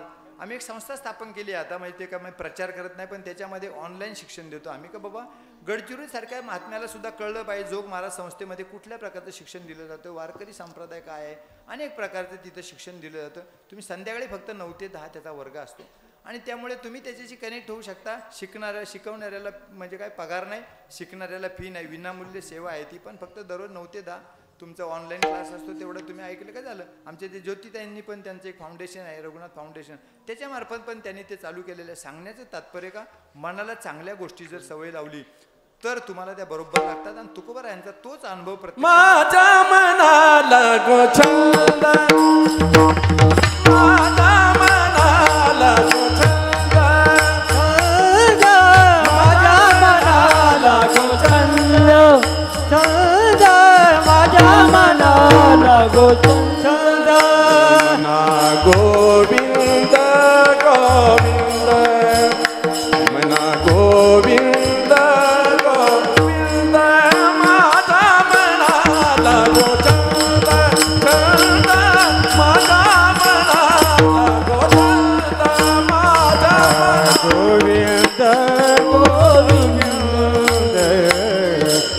गोविंद गोविंद, माझ्या मनाला गो छंद, छंद माझ्या मनाला गो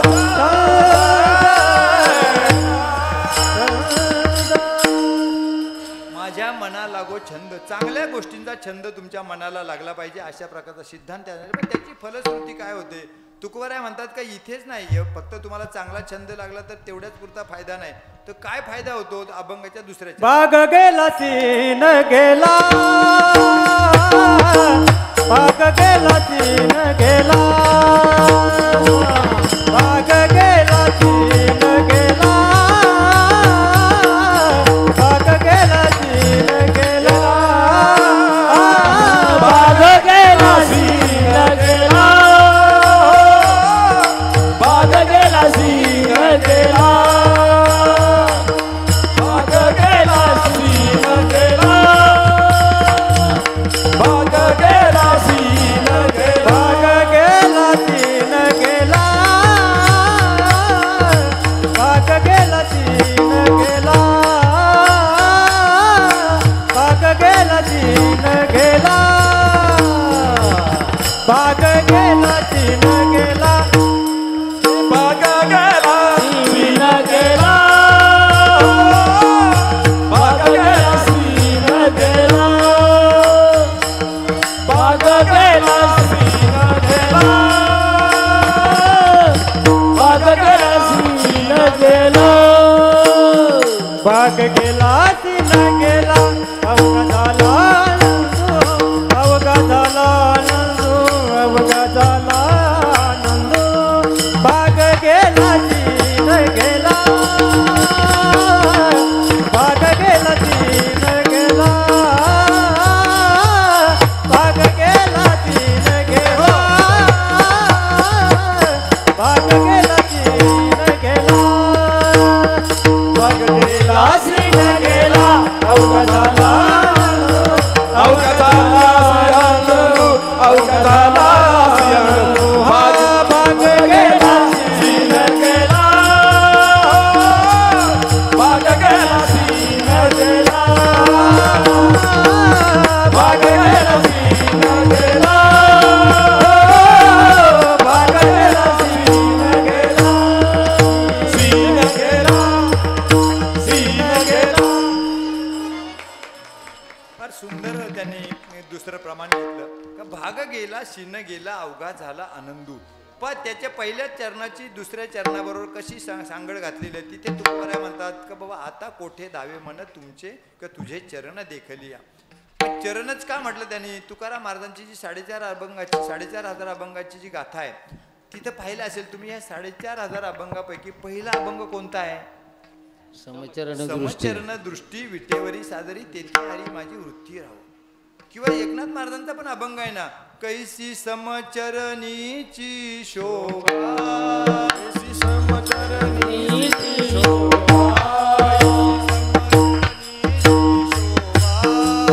समचरणीची शोभा अवघा जगी विठ्ठल उभा.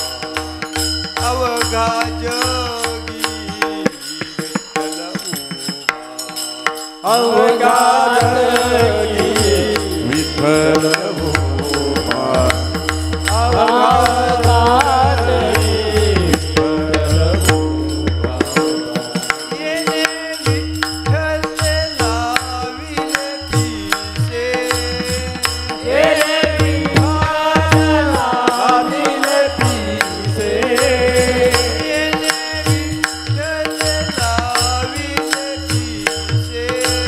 येणे विठ्ठल लाविले पिसे. इकडे पाये तिकडे दिसे. इकडे पाये तिकडे दिसे. ओ जिकडे पावे तिकडे दिसे. जिकडे पावे तिकडे दिसे.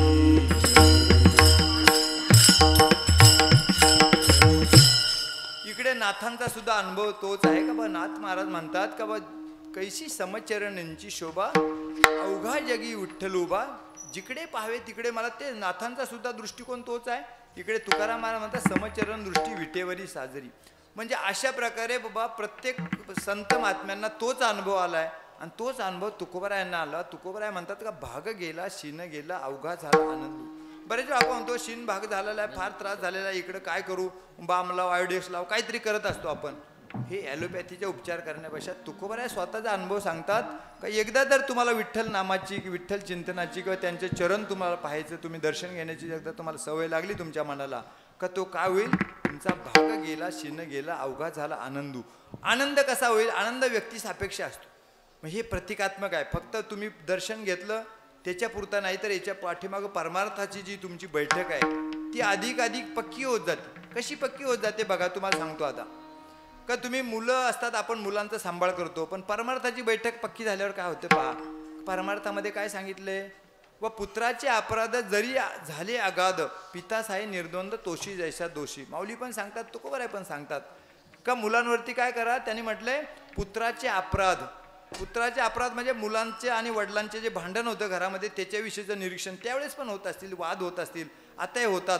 पण त्या ज्याला परमार्थाची बैठक आहे, परमार्थाची बैठक ज्याची पक्की आहे, त्याने हे जर ओवी वाचले असेल, या अभंगाचं चरण पाहिलं असेल तर त्याला लक्षात येईल का त्याचं सुद्धा मार्गदर्शन आमच्या संतांनी केलेलं आहे. काय म्हटलेलं आहे का ज्यावेळेस वडिलांचं आणि मुलाचं भांडण होतं तर काय करायचं, त्यांनी त्यावेळेस मार्गदर्शन असं केलं आहे का मुलगा जर तुम्हाला बोलला काही तर आपण ताबडतोब उलटं फिरून बोलायचं नाही त्याला. तर त्यावेळेस कसं राहायचं, शांत राहायचंय. पुत्राचे अपराध जरी झाले अगाध. अगाध म्हणजे किती, 1 2 3 4 नाही, किती अपराध झाले मुलाचे अगाध. पितास आहे निर्द्वंद तोष जैसा दोषी.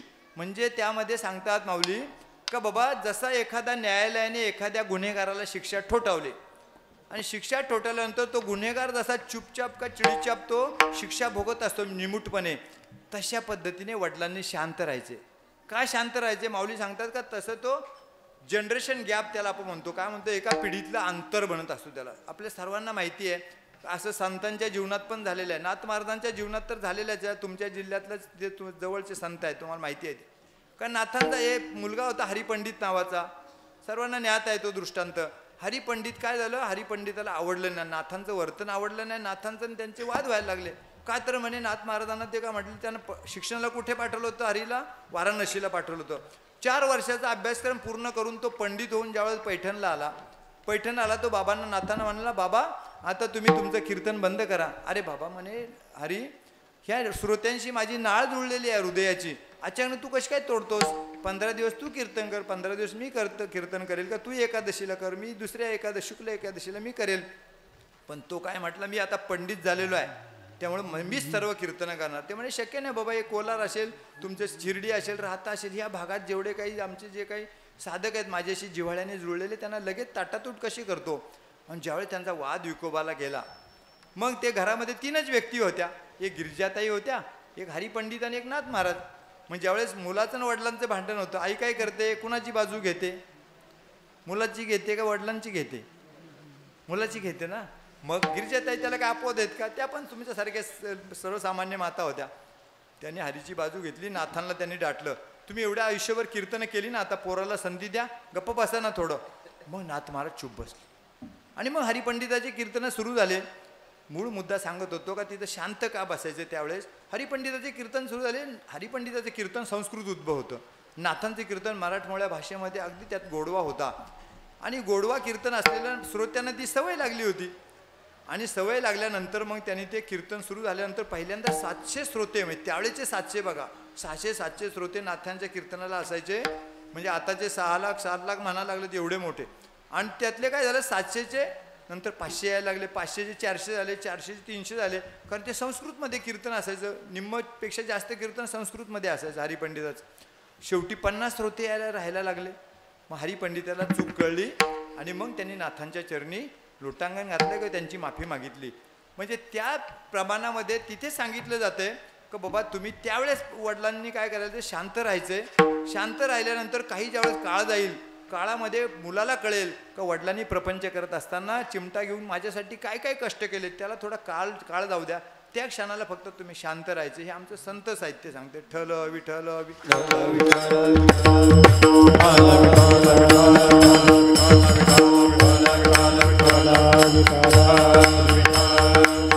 परमार्थाची बैठक फक्त तेवढ्या त्या अभंगापुरती किंवा पसायदान म्हणण्यापुरती नाही आहे, तर त्याला अनेक गोष्टीचे कंगोरे, जीवन जगण्याचं शॉक अब्सॉर्बर ज्याला म्हणतो, ही परमार्थाची बैठक असते.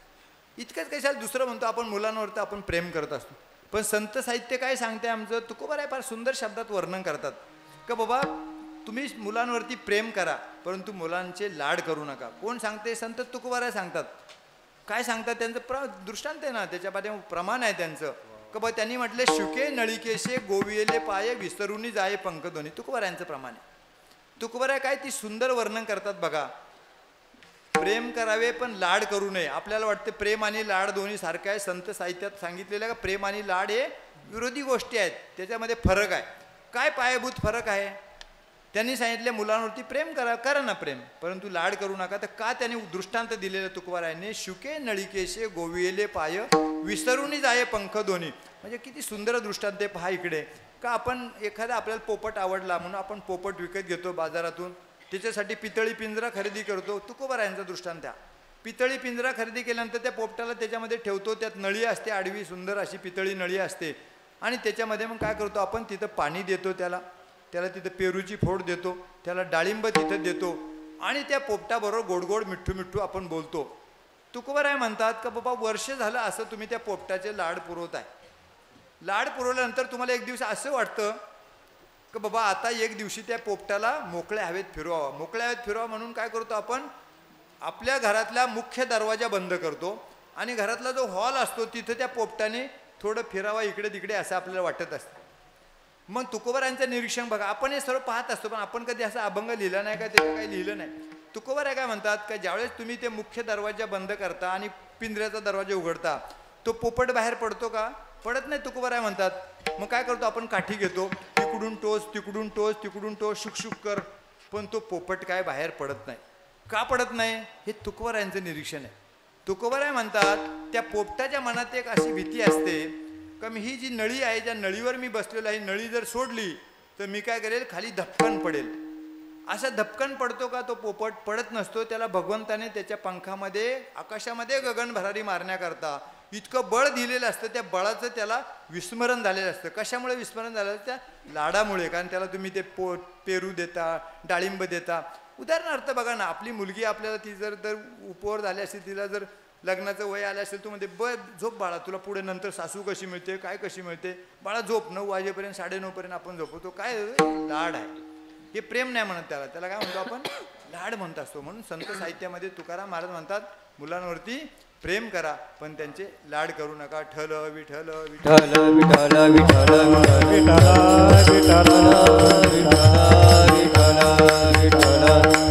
हे दृष्टांत का सांगितले तर दुसऱ्या चरणाला लागू पडतात. कारण काय, भाग गेला शिन गेला म्हणजे फक्त आपल्याला थकून भागून आलो, आता फार भूक लागली असं होत नाही. प्रपंचामध्ये आपल्याला मानसिक थकवासुद्धा खूप घटनांमुळे येत असतो, याचं आपल्याला विस्मरण पडलं असतं. मी तर म्हणतो भौतिक थकव्यापेक्षा तुम्हाला जर शारीरिक थकव्यापेक्षा किंवा भौतिक थकव्यापेक्षा तुमचा मानसिक थकवा माणसाला लवकर वार्धक्याकडे घेऊन जातो.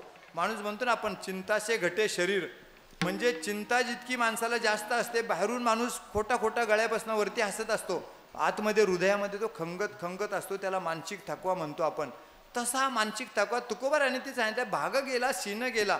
शीन गेला म्हणजे शिनवटा दूर झाला, भाग गेला म्हणजे असे टिकास फावडे फोडून मग ते 2 खड्डे खोदले मग तुम्हाला भाग गेला असं नाही. तर तुमचा मानसिक थकवासुद्धा आमच्या परमार्थामध्ये भगवंताच्या चरणाकडे तुम्ही गेलात, तिथे जर लीन झालात, तुम्ही 357 दिवस तुम्ही काम करण्याकरता 8 दिवस हरिनाम सप्ताहामध्ये समर्पण भावनेने तुम्ही इथे बसलात, नामस्मरण केलं, तर तुमचे उरलेले 357 दिवस किंवा 356 दिवस तुम्ही पूर्ण वेळ प्रपंचामध्ये काम करण्यासाठी फ्रेश होऊन जाता. ठल विठल विठल विठ्ठल विठ्ठल विठ्ठल विठ्ठल विठ्ठल विठ्ठल. आणि मग असं करत असताना तुकोबाराय तिथं फक्त एक चरणाचा दृष्टांत का, चरण पाहिलं पांडुरंगाचं, चरण पाहिल्यानंतर जी काही त्यांच्यामध्ये स्थितीमध्ये बदल झाला, भाग गेला शीन गेला, त्याच्यापेक्षा अजून बदल काय झाला तर अभंगाच्या 3ऱ्या चरण. प्रेम रसे वैसली मिठी, प्रेम रसे वैसली मिठी, आवडीला ठी मुखाजी, आवडीला ठी मुखाजी. प्रेम रसे बैसली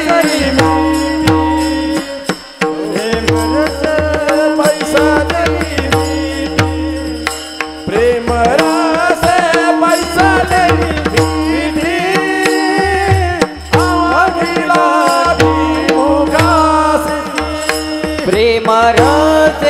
वैसली मिठी, प्रेम रसे वैसली मिठी, आवडीला ठी मुखासी, आवडीला ठी मुखासी. प्रेम रसे बैसली मिठी, प्रेम रसे बैसली मिठी, प्रेम रसे बैसली मिठी, आवडीला ठी मुखासी. मग गेला सीन गेला, भाग गेला शीन गेला, मग गेला सीन गेला, भाग गेला शीन गेला, मग गेला सीन गेला, मग गेला सीन गेला, अवघा झाला आनंदो, अवघा झाला आनंदो. भाग गेला शीन गेला, भाग गेला शीन गेला, भाग गेला शीन गेला, अवघा झाला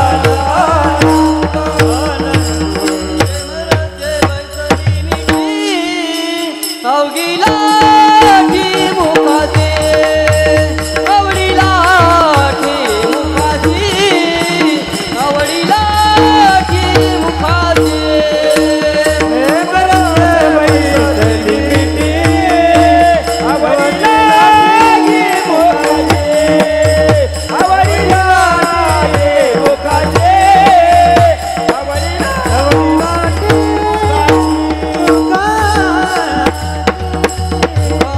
ठी पहा किती सुंदर वर्णन केले त्यांनी. प्रेम रसे बैसली मिठी, आवडी लाठी मुकास. म्हणजे माझ्या वाचेला आता काय झालंय, माझ्या वाचा जी असते ती सतत विठ्ठल विठ्ठल विठ्ठल म्हणायला आली. तुकाराम महाराजांचं जे आहे ना, त्यांनी कुठले वेद वाचले नाही, कुठे काही चिंतन केलं नाही, फक्त केवळ आणि केवळ विठ्ठल विठ्ठल विठ्ठल विठ्ठल, ह्या केवळ विठ्ठल चिंतनाने तुकाराम महाराज सिद्धीस पोचले. म्हणजे एवढे मोठी शक्ती या विठ्ठल नामात आहे. पहा त्याचा छोटासा दृष्टांत देतो, म्हणजे तुम्हाला पटेल का. चिंतामणी देव कदाचित हा कीर्तनातून तुम्ही ऐकला असेल. चिंचवडला आपल्या मोराई गोसावी म्हणून एक ठिकाण आहे, आणि ते जागृत ठिकाण आहे. जसं माऊलींची संजीवन समाधी आहे तसंच तिथे चिंचवडला संजीवन समाधी आहे. आणि तिथे मोरया गोसावा नावाचे महान संत होऊन गेले. त्यांनी ज्यावेळी त्यांचा अवतार कार्य संपवलं, तिथे समाधी घेतली. त्यांच्यानंतर मग काय झालं, त्यांचा मुलगा जो चिंतामणी नावाचा तो ते पाहत होता, कारण ते गणपती भक्त होते, गणेश भक्त होते. आणि चिंतामणी त्याला लोक आवडीनं चिंतामणी देव म्हणत असत. हे चिंतामणी देव गणेशाचे भक्त होते. ते पण वडील जसे गणेशाचे भक्त होते, हे पण गणेशाचे भक्त होते. मग दरवर्षी ते गणेश जयंतीच्या दिवशी मोठा उत्सव साजरा करायचे. आणि मग मोठमोठ्या महान संतांना ऋषींना ते बोलवायचे, निमंत्रित करायचे. पण त्याच वेळेस तुकोबारायांची कीर्ती त्यांच्या कानावर पोचली होती. आणि तुकोबारायांना त्यांनी काय केलं, निमंत्रित केलं का तुकोबाराय तुम्ही आमच्या ह्या उत्सवाला ह्या वर्षी याल. त्यांच्या पुढे निरोप पाठवला त्यांच्याकडे. तुकोबारायांनी त्या निमंत्रणाचा स्वीकार केला आणि तुकोबाराय देहूवरनं मजल दरमजल करत चिंचवडला आले. चिंचवडला आल्यानंतर ते तिथं सांगण्यात आलं, त्यांना अडवलं, बाबा आता चिंतामणी देव सध्या मानस पूजत आहेत, पूजा करत आहेत गणेशांची, आज उत्सव असल्यामुळे वेळ लागेल त्यांना, तुम्ही बसा. मग तुकोबाराय अशा वस्तूवरती बसले. तिथे त्यांना बैठक रूममध्ये बसवण्यात आलं. आणि तिकडे चिंतामणी देव आतमध्ये पूजा करत होते 4थ्या दालनामध्ये. पण ते दालनात पूजा करत असताना काय झालं, अगोदर सकाळी बागेत फेरफटका मारून आले होते. 3 दिवसापूर्वी त्यांनी माळ्याला सांगितलं होतं का वेळेवर पाणी दे आणि आपल्याला 4 तारखेला किंवा अमुक अमुक तिथीला चतुर्थीला आपला गणेश उत्सव आहे, तर आम्हाला ताजे फुलं लागणार आहे एवढी काळजी घे. पण त्या माळी विसरून गेला म्हणा. काय झालं, त्यांनी जे सकाळी पूजेला फुलं आणली होती ती फुलं जे होते ते कसे होते, सुकलेले होते. त्यांना फार वाईट वाटलं. पूजा तर चालू झालेली होती. पूजेतच त्यांना माळ्याचा प्रचंड राग आला का मूर्खाला मी सांगितलं होतं, त्याला अमुक केलं होतं, तमुक केलं होतं, काय अपशब्द पण वापरले त्याने त्याच्यामध्ये. पूजा चालूच असताना, मानस पूजा चालू असताना काय त्यांनी सुकलेली फुलं आणले पूजेला, एवढं सांगून सुद्धा एवढं की त्याला मूर्खाला काम करता आलं नाही वगैरे वगैरे. आणि सर्व पूजा संपली. त्यांनी दर्शन घेतलं गणेशाचं आणि बाहेर आले. तर तुकाराम महाराजांना पाहिलं, म्हणजे आपण कोण, त्यांची एकमेकाची भेट झाली नव्हती. त्यांनी विचारलं आपण कोणतं, म्हणे मी तुकोबा देऊचा, मला निमंत्रण आजच्या कार्यक्रम. हो तुम्ही तुकाराम महाराज आहे म्हणे. मग त्यांनी ते साष्टांग दंडवत घातलं, त्यांचं एकमेकाचं दर्शन झालं. म्हणे तुम्हाला फार वेळ थांबावं लागलं का तुकोबाराय? म्हणे नाही. मग केव्हा आलात तुम्ही? म्हणे तुम्ही माळ्याला शिवाय देत होता ना, म्हणे त्याच वेळेस मी आलो म्हणे. म्हणजे तिकडे त्यांनी मनातल्या मनात पुटपुटत होते, माळ्याला शिवाय देत होते. इकडे तुकाराम महाराजांना ती हे कशाच्या, केवळ आणि केवळ विठ्ठल नामाने, विठ्ठल चिंतनाने त्यांना ती शक्ती प्राप्त झाली होती. पण इतकंच नाही तर त्यांच्या लक्षात आलं की बाबा ते यांना थोडा अहंकार पण आहे का, वडिलोपार्जित जे वडिलांची कीर्ती सांगून ते स्वतःची कीर्ती गातात, तर त्यामुळे त्यांचं म्हणणं काय, यांना अहंकार पण आहे का, हे संस्थांचा प्रमुख आहे, मी गणपती भक्त आहे वगैरे वगैरे. आज अनाशी आलोच आहे तर याचा चांगला माणूस आहे, यांचा अहंकार थोडा आपण दूर करायचा प्रयत्न केला पाहिजे. माऊलीची फार सुंदर गोष्ट आहे ज्ञानेश्वरीमध्ये. माऊली काय म्हणतात, नवल अहंकाराची गोठी सहजे न लगे अज्ञानांचे पाठी, सज्ञानाचे झोंबे कंठी, नाना संकटे नाचवी.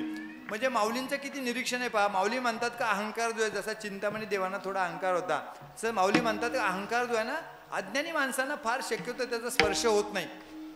परंतु ज्ञानी माणसं जे असतात, मग कुणाला सौंदर्याचा अभिमान असतो, कुणाला संपत्तीचा अहंकार असतो, कुणा ज्ञानाचा अहंकार असेल, मी फार बुद्धिवान वगैरे, काहींना शरीरयष्टी जी आहे ती सदृढ असते त्याचा अहंकार असतो.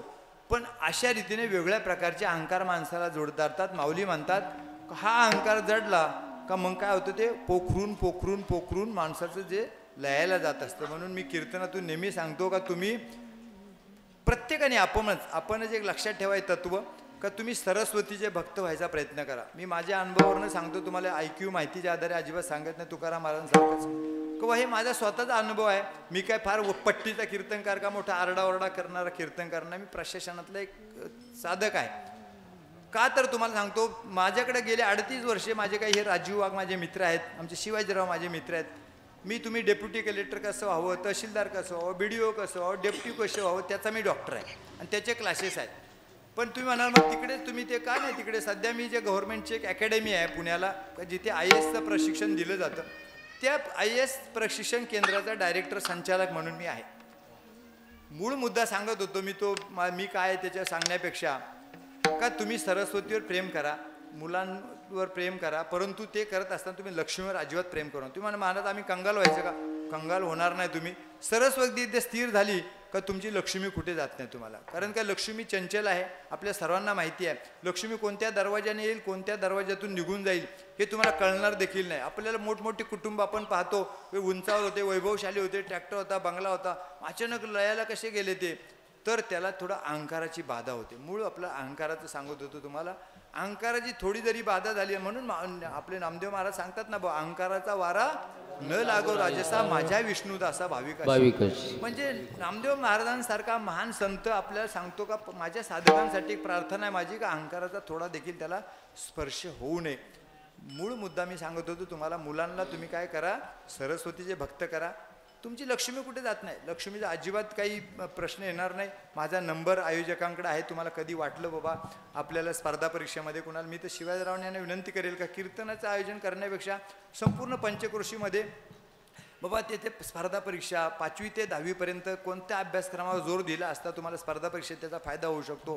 पुढे तुम्ही काय तलाठी पण आपला पाहिजे आणि कलेक्टर पण आपला पाहिजे, हे माझं ठाम मत आहे. कारण का ज्यावेळी मी 6 जिल्ह्याला प्रमुख म्हणून काम केलं नागपूरला असताना मी पाहिलेलं आहे का अशी काही नावं असतात का त्याची नावं कलेक्टरचे 3 वर्ष झाले तरी ते नावं आपले पाठ होत नाहीत. मग असा कलेक्टर असेल, असा कोणता तरी BDO असेल, आतला कोणता तहसीलदार असेल, तर आपले व्यथा जे आपल्या सर्वसामान्य शेतकऱ्यांची व्यथा आहे ते कळणार नाही तुम्हाला. त्यामुळे शक्यतो आपल्या एखादा तरी मुलगा प्रशासनामध्ये यायला पाहिजे, पण तो यायला पाहिजे म्हणून होत नाही, त्याचा तो राजमार्ग असतो. किडमिड्या पैलवान पण तगड्या पैलवानाला पाडतो. का पाडतो? त्याला डाव माहिती असतात. फक्त शक्तीच्या जोरावर होणार नाही, आपल्याकडे पैसे आहे, हे आहे, ते आहे म्हणून सफलता आहे का संपन्नता आहे म्हणून होणार नाही. आणि मग तुम्ही म्हणणार महाराज तिकडे थांबायचे, इथे कशाला कीर्तनकारांच्या पोटावर पाय द्यायला आलात? तसं नाही आहे. तर माझ्या वडिलांची एक मोठी परंपरा आहे. माझे वडील फार मोठे कीर्तनकार होते, खूप मोठे कीर्तनकार, म्हणजे प्रसिद्ध कीर्तनकार होते.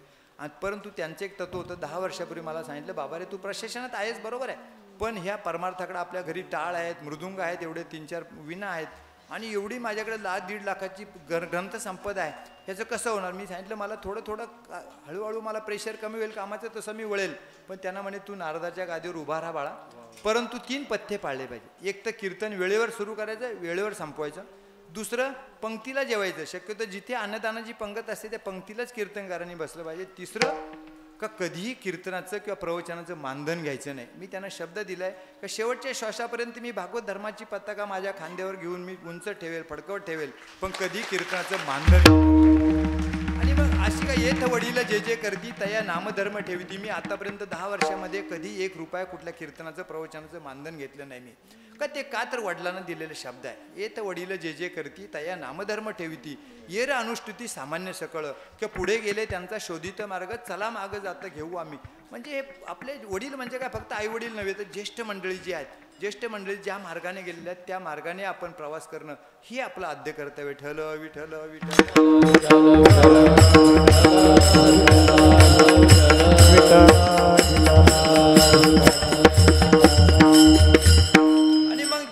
प्रेम रसे बैसली मिठी आवडी लाठी मुखाशी. हे का म्हटलं त्यांनी?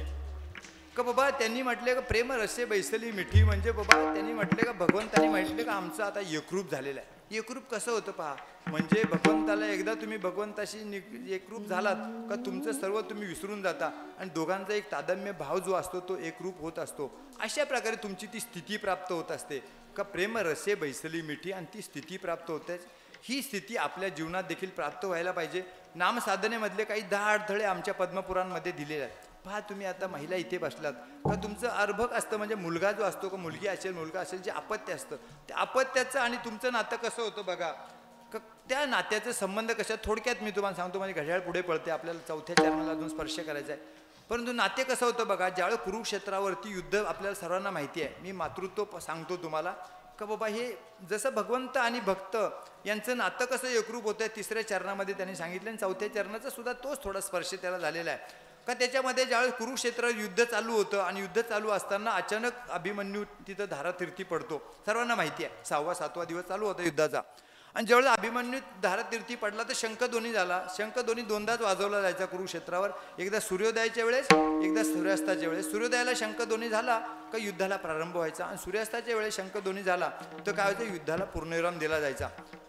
आणि शंखध्वनी वाजवण्याचं किंवा फुंकण्याचं काम हे भगवान श्रीकृष्ण स्वतःकडे होत होते. अचानक 12 वाजता शंखध्वनी झाला, युद्धाला पूर्णविराम मिळाला, स्तब्ध झालं सर्व सैन्य. का नियम होता, सैन्य स्तब्ध झालं. मग कळलं का कशासाठी शंखध्वनी झाला. मग कळलं का अभिमन्यू धारातीर्थी पडलेला आहे. लोकांचा विश्वास बसत नव्हता का जो धनुर्धर विद्येमध्ये जो निपुण आहे, जो तज्ज्ञ आहे, का ज्याला कुणी भूतलावरता कोणता अजून हरू शकत नाही, अशा अर्जुनाचा मुलगा धारातीर्थी पडला. असा धारातीर्थी पडल्यानंतर मग बातमी कसरली का खरीच आहे. मग तिथे भगवंतानी तिथे ते श्रद्धांजलीचा कार्यक्रम तिथे सुरू झाला. दुःशासन दुर्योधन वगैरे एका बाजूला कौरव होते, एका बाजूला पांडव होते आणि तिथे दुर्योधन दुःशासन कृपाचार्य द्रोणाचार्य या सर्वांनी श्रद्धांजली अर्पण केली. इकडे मग युधिष्ठिर होता, नंतर नकुल होता, सहदेव होता, भीम होता, अर्जुन होता, यांनी श्रद्धांजली अर्पण केली. पण भगवंताला माहिती होतं का एक व्यक्ती तिथे नव्हती, का ती व्यक्ती जोपर्यंत तिथे येत नाही तोपर्यंत त्या अभिमन्यूच्या आत्म्याला सद्गती मिळणार नव्हती. कोण व्यक्ती नव्हती तिथे? सुभद्रा तिथे नव्हती. मग भगवंतानी काय केलं का आत्ताच्या सारखी दळणवळणाची साधनं नव्हती, मोबाईल करा बोलवा, तिथं काहीच पर्याय नव्हता. भगवंतानी मग सुभद्रेच्या वतीने अभिमन्यूच्या आत्म्याला, शेवटी ते जरी भगवंत असले, जरी अर्जुन हे काहीतरी अवतार पुरुष असले तरी देखील ते मनुष्य देह धारण केलेले आत्मे होते. त्यांनी सद्गती मिळावी, अभिमन्यूच्या आत्म्याला सद्गती मिळावी म्हणून प्रार्थना केली भगवंतानी सुभद्रेच्या वतीने. पुन्हा शंखध्वनी झाला, युद्धाला प्रारंभ झाला आणि युद्ध सुरू झालं. पण मूळ दृष्टांत असा आहे का ज्यावेळेस संध्याकाळी ज्यावेळेस पांडव घरी गेले, पांडवांनी मग ज्यावेळेस बातमी सुभद्रेला सांगितली, सुभद्रेने मोठा अंबरडा फोडला. तेव्हा माऊलीनं फार सुंदर ज्ञानेश्वरीत वर्णन केलेलं आहे. मोठा अंबरडा फोडला, आक्रोश केला का त्याच्यामध्ये दुसरी घटना अशी घडली, आता तो पुढे वाढवत नाही मी दृष्टांत. तिथे अशी ज्यावेळी का अभिमन्यू ज्यावेळेस धारातीर्थी पडला त्यावेळेस जयद्रथाने त्याला लाथेने प्रहार केला, कुच्छित भावनेने असं लात मारली त्याला. आणि ते पांडवांनी पाहिलं तरी पांडव गप्प बसले होते. भगवान श्रीकृष्णाने पण पाहिलं होतं, सर्वांनी पाहिलं होतं, द्रोणाचार्याने पाहिलं, कृपाचार्याने पाहिलं, परंतु भीष्माचार्यांनी पण पाहिलं, पण कुणी काही बोललं नाही. आणि ज्यावेळेस सुभद्रेला कळलं का बाबा माझा मुलगा जेव्हा धारातीर्थी पडला, हे सर्व पांडव तिथे असताना, भगवंत तिथे असताना, आणि त्याला जयद्रथासारखा एखादा माणूस त्याला तो दुर्जन त्याला तो लात मारतो प्रेताला, तिला फार वाईटलं आणि तिने मोठा आक्रोश केला. तेव्हा भगवान श्रीकृष्ण गेले, तिच्या पाठीवर हात ठेवले, म्हटले द्रौपदी सुभद्रा तू आक्रोश करू नकोस. का आक्रोश करतेस? म्हणे तू तर पांडव कुळातील सून आहेस, एवढ्या उच्च कुळातील सून आहेस. इतकंच काय तर धनुर्धर युद्धा जो अर्जुन ज्याला कोणी हरू शकत नाही त्या योद्ध्याची तू पत्नी आहेस. त्याच्या पलीकडे जाऊन सांगतो तुला म्हणे का जो सृष्टीचा रथचालक आहे का ज्याच्याशिवाय हे सृष्टीचं पान हलत नाही, चाले शरीर कोणाचे सत्य कोण बोलवितो हरिविन, असा सृष्टीचा रथचालक आहे, त्याची साक्षात तू बहीण आहेस. आणि असं असताना तू आक्रोश करते. त्यावेळेस सुभद्रेच्या तोंडातून जो आला, पांडव प्रतापमध्ये फार सुंदर वर्णन केले त्याने, विकळ पडता माझा किशोर जयद्रथे केला लत्ता पर, धिक तुनीर धुक पांडव धिक पार्थापय असं म्हटलं त्यांनी. आणि तिनं शिव्या दिल्या पांडवांना, तुम्ही नपुसक आहात, या तुम्ही तिथं 5 शूरवीर असताना माझ्या मुलाला त्यांनी लात मारली. आणि मग आपल्याला तो पुढला दृष्टांत माहिती आहे का, त्यावेळेस अर्जुनाच्या जिव्हारी लागला तो शब्द सुभद्रेचा. पण मूळ मुद्दा सांगतो, माऊलीने त्यावेळेस सांगितले त्या ओवीमध्ये, किंबहुना धरुर्धरा ये मातीचे येई उदरा, मातीचा सोयरा केतुलापा, आईचं आणि मातृत्वाचं हृदय कसं असतं, एक जिन्सी असते, त्याला वेगळं करता येत नाही. तसं तद्वत तुकोबाराय म्हणतात का बा प्रेम रस्य बैसली मिठी आवडी लाठी मुखाशी. हे सांगतात का तुकोबाराय, तर भगवंत आणि भक्त दोघे एकरूप होतात असे अनेक दृष्टांत मातृत्वावर आहेत, परंतु तो विस्तार करत नाही मी. आता एक सामूहिक भजन करू आपण, मग चौथ्या चरणाकडे विठोबा रखुमा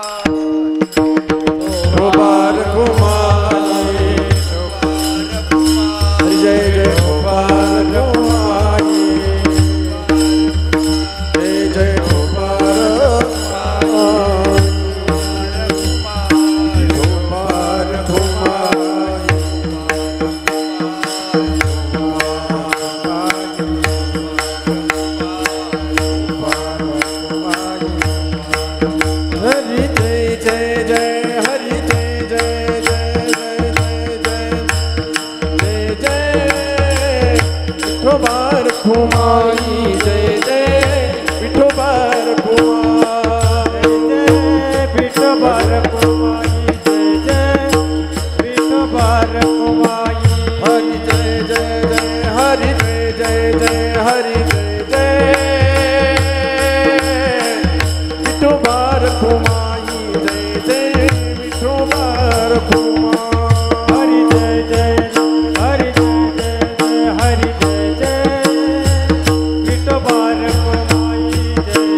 पत्नींचं भांडण होऊ द्या आणि मग स्वयंपाक बनवा, आणि भांडण न करता गोडीने आनंदाने बनवलेला स्वयंपाक बनवा. दोघांच्या चवीमध्ये वेगवेगळा थर्ड अंपायर, जसं त्या टी व्हीला सिरियल असेल सेफ, तसं पाहायला त्यांना टेस्ट करायला द्या. चवीमध्ये प्रचंड फरक असतो. ही सात्विकता जी असते तुमच्या ऐहिक सुखामध्ये किंवा चंगळवादी संस्कृतीमध्ये कधी भेटणार नाही. हे प्रेम किंवा हा आदर, ही भावना फक्त परमार्थातच भेटू शकते, बिलकुल परमार्थात भेटू शकते. आणि हे सर्वांचं तुमचं प्रेम आहे. खरं वास्तविक मी फार दबून जातो ह्या प्रेमामुळे, मला ते आवडत नाही. परंतु काय होतं ते आपण ज्या ठिकाणी जातो, एखाद्या ठिकाणचा फार अनादर ते आदर तिथे जसं असतं ना म्हणतो, त्याच्या पाठीमागच्या निर्लेप भावना किंवा सदिच्छा असतात. संस्कृतचा एक श्लोक सांगतो तुम्हाला, म्हणजे कळेल का तुम्हाला सुद्धा इथे कशी प्राप्ती होत असते पुण्यसंचय, का आमच्यासारख्याला सुद्धा तुमच्यातलं पुण्य कसं वाटून मिळतं. श्लोक असा आहे का अभिवादनशीलस्य नित्यम वृद्धोपसेविना चत्वारी तस्य वर्धन्ते आयुर्विद्या यशबलम. म्हणजे त्याच्यामध्ये सांगितलेलं आहे का तुम्हाला जर आयुष्य, कीर्ती, विद्या आणि बल हे 4 गोष्टी उपजताच माणसाला आसक्ती असते, काय 4 गोष्टी मला मिळाव्यात. कोणत्या? आयुष्य, कीर्ती, विद्या आणि बल. परंतु आमचं धर्मशास्त्र सांगते काय 4 गोष्टी तुम्हाला केव्हा मिळतात? त्यांनी सांगितले ज्येष्ठांचे आशीर्वाद असतील तुमच्या पाठीशी तर मिळतात. आता पुन्हा ज्येष्ठ कुणाला म्हणावे असा ज्यावेळेस प्रश्न पडतो, मग त्याची सुद्धा फोड धर्मशास्त्रात करून दिलेले ज्येष्ठत्व चतुर्विधम. ज्येष्ठत्व चतुर्विधम म्हणजे काय? 4 प्रकारचे ज्येष्ठ म्हटलेले त्यांनी. वयोवृद्धोत्तम, तपवृद्धोत्तम, ज्ञानवृद्धोत्तम, वैराग्यवृद्धोत्तम, असे 4 प्रकारचे ज्येष्ठांचे आशीर्वाद तुमच्या पाठीचे पाहिजे. मग आता तुम्हाला वाटेल का हे वैराग्यवृद्धोत्तम म्हणजे काय? काही जीवनामध्ये एखादं ध्येय गाठण्यासाठी ज्यांनी वैराग्य पत्करलेले, चंगळवादी संस्कृतीचा थोडा त्याग केलेला आहे, त्यांचे आशीर्वाद तुमच्या पाठीशी पाहिजेत. ज्ञानवृद्धोत्तम म्हणजे काय? वयाने जरी लहान असला परंतु तो ज्ञानाने श्रेष्ठ असेल, अशा माणसाचे त्यालाही वृद्ध म्हणायचं. ज्ञानवृद्धोत्तम, त्याचे आशीर्वाद तुमच्या पाठीशी पाहिजेत. तपवृद्धोत्तम म्हणजे जसं परमार्थामध्ये 12 वर्षाचं एक तप असतं, एखादं ध्येय गाठण्यासाठी त्याने अनेक तप खर्च केलेले आहेत, त्याचे आशीर्वाद तुमच्या पाठीशी पाहिजेत. आणि शेवटचा जो वृद्धत्वाचा प्रकार आहे तो वयोवृद्धोत्तम, कारण नियत वयोमानानुसार जो अनुभव संपन्न असतो, वयाने म्हणजे फक्त ज्येष्ठ झाला त्या पद्धतीने नाही, तर अनुभव संपन्न व्यक्तीचे आशीर्वाद तुमच्या पाठीशी पाहिजेत. विशेषतः अशा प्रसंगाला, अशा नारदाच्या गादीवर जे तुम्हाला आशीर्वाद मिळत असतात वेगवेगळ्या स्तरातून, त्याच्यामध्ये ज्ञानवृद्धोत्तम असतात, वयोवृद्धोत्तम असतात, तपवृद्धोत्तम असतात. आणि त्याच्यामुळे तुम्हाला आयुष्य, कीर्ती, विद्या आणि बल हे मिळण्यासाठी बळ मिळत असतं. त्याच्याबद्दल सर्वांच्या प्रती मी ऋण व्यक्त करतो प्रथमतः. आणि असे आशीर्वाद सतत माझ्या पाठीशी राहावेत. पण हे करत असताना तुकाराम महाराज फक्त इथेच थांबत नाही, तर त्याची परिणिती काय? का नुसतं दर्शन घेतलं पांडुरंगाचं, त्यांचं चरण पाहिलं, आणि ते चरण पाहिल्यानंतर त्याचं अजून काय झालं ते अभंगाच्या 4थ्या चरणामध्ये सांगा. तुका म्हणे माझोगे, तुका म्हणे माझोगे, तुका म्हणे माझोगे, तुका म्हणे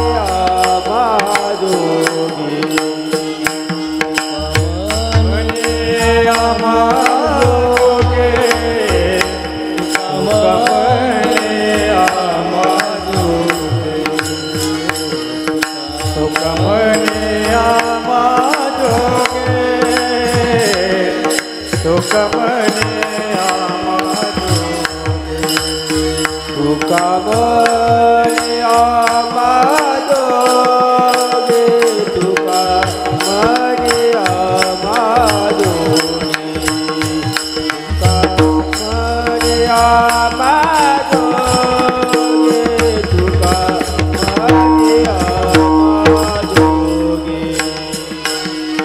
म्हणे माझोगे, कमने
झाला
अपघात झाला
गेला गेला बघा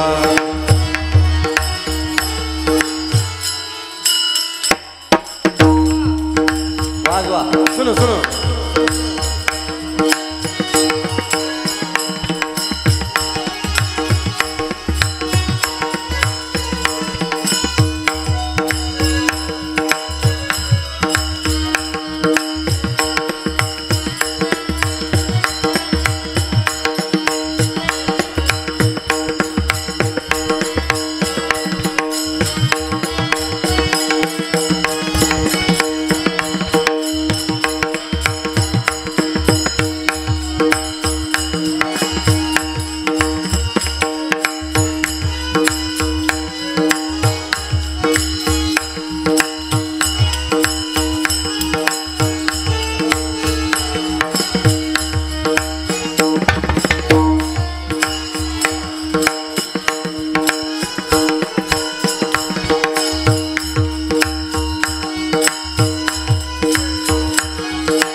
केला सीन केला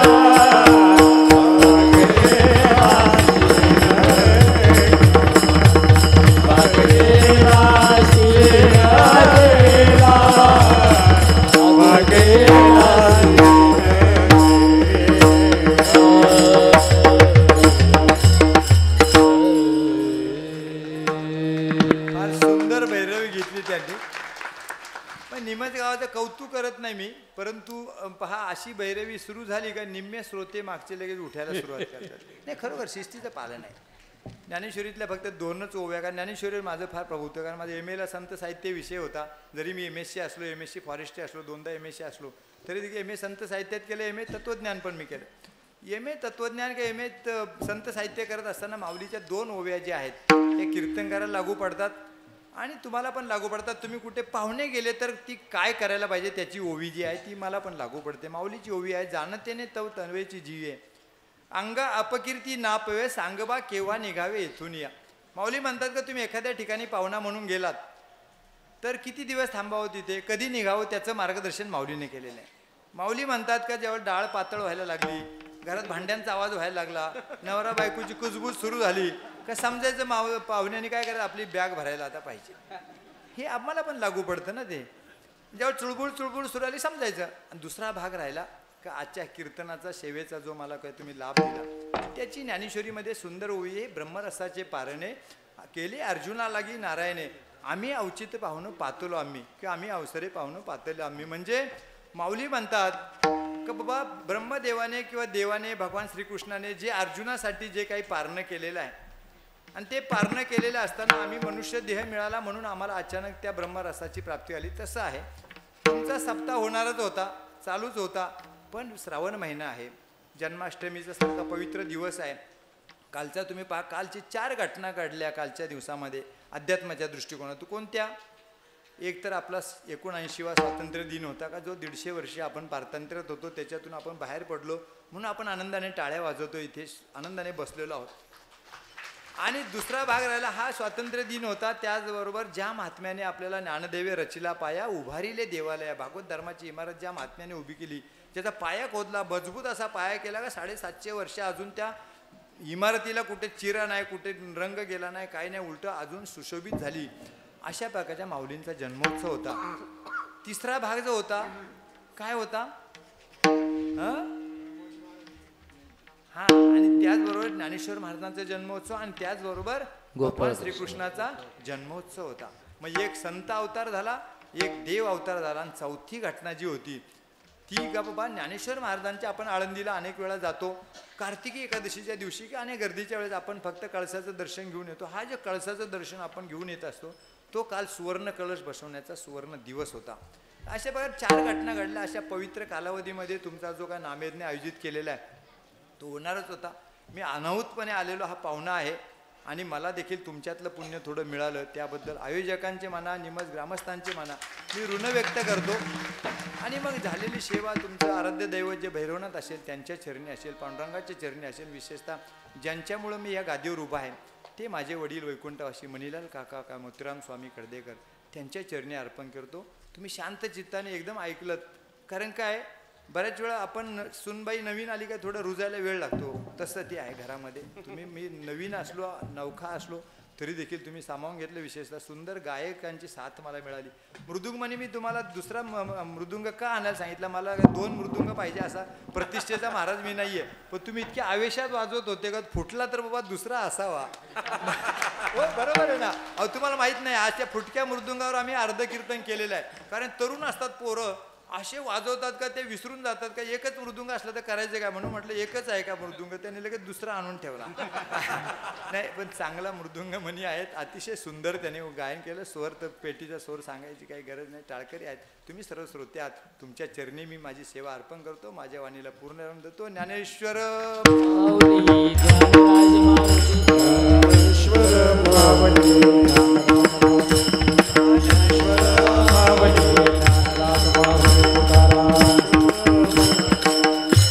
जय विठ्ठल जय विठ्ठल जय जय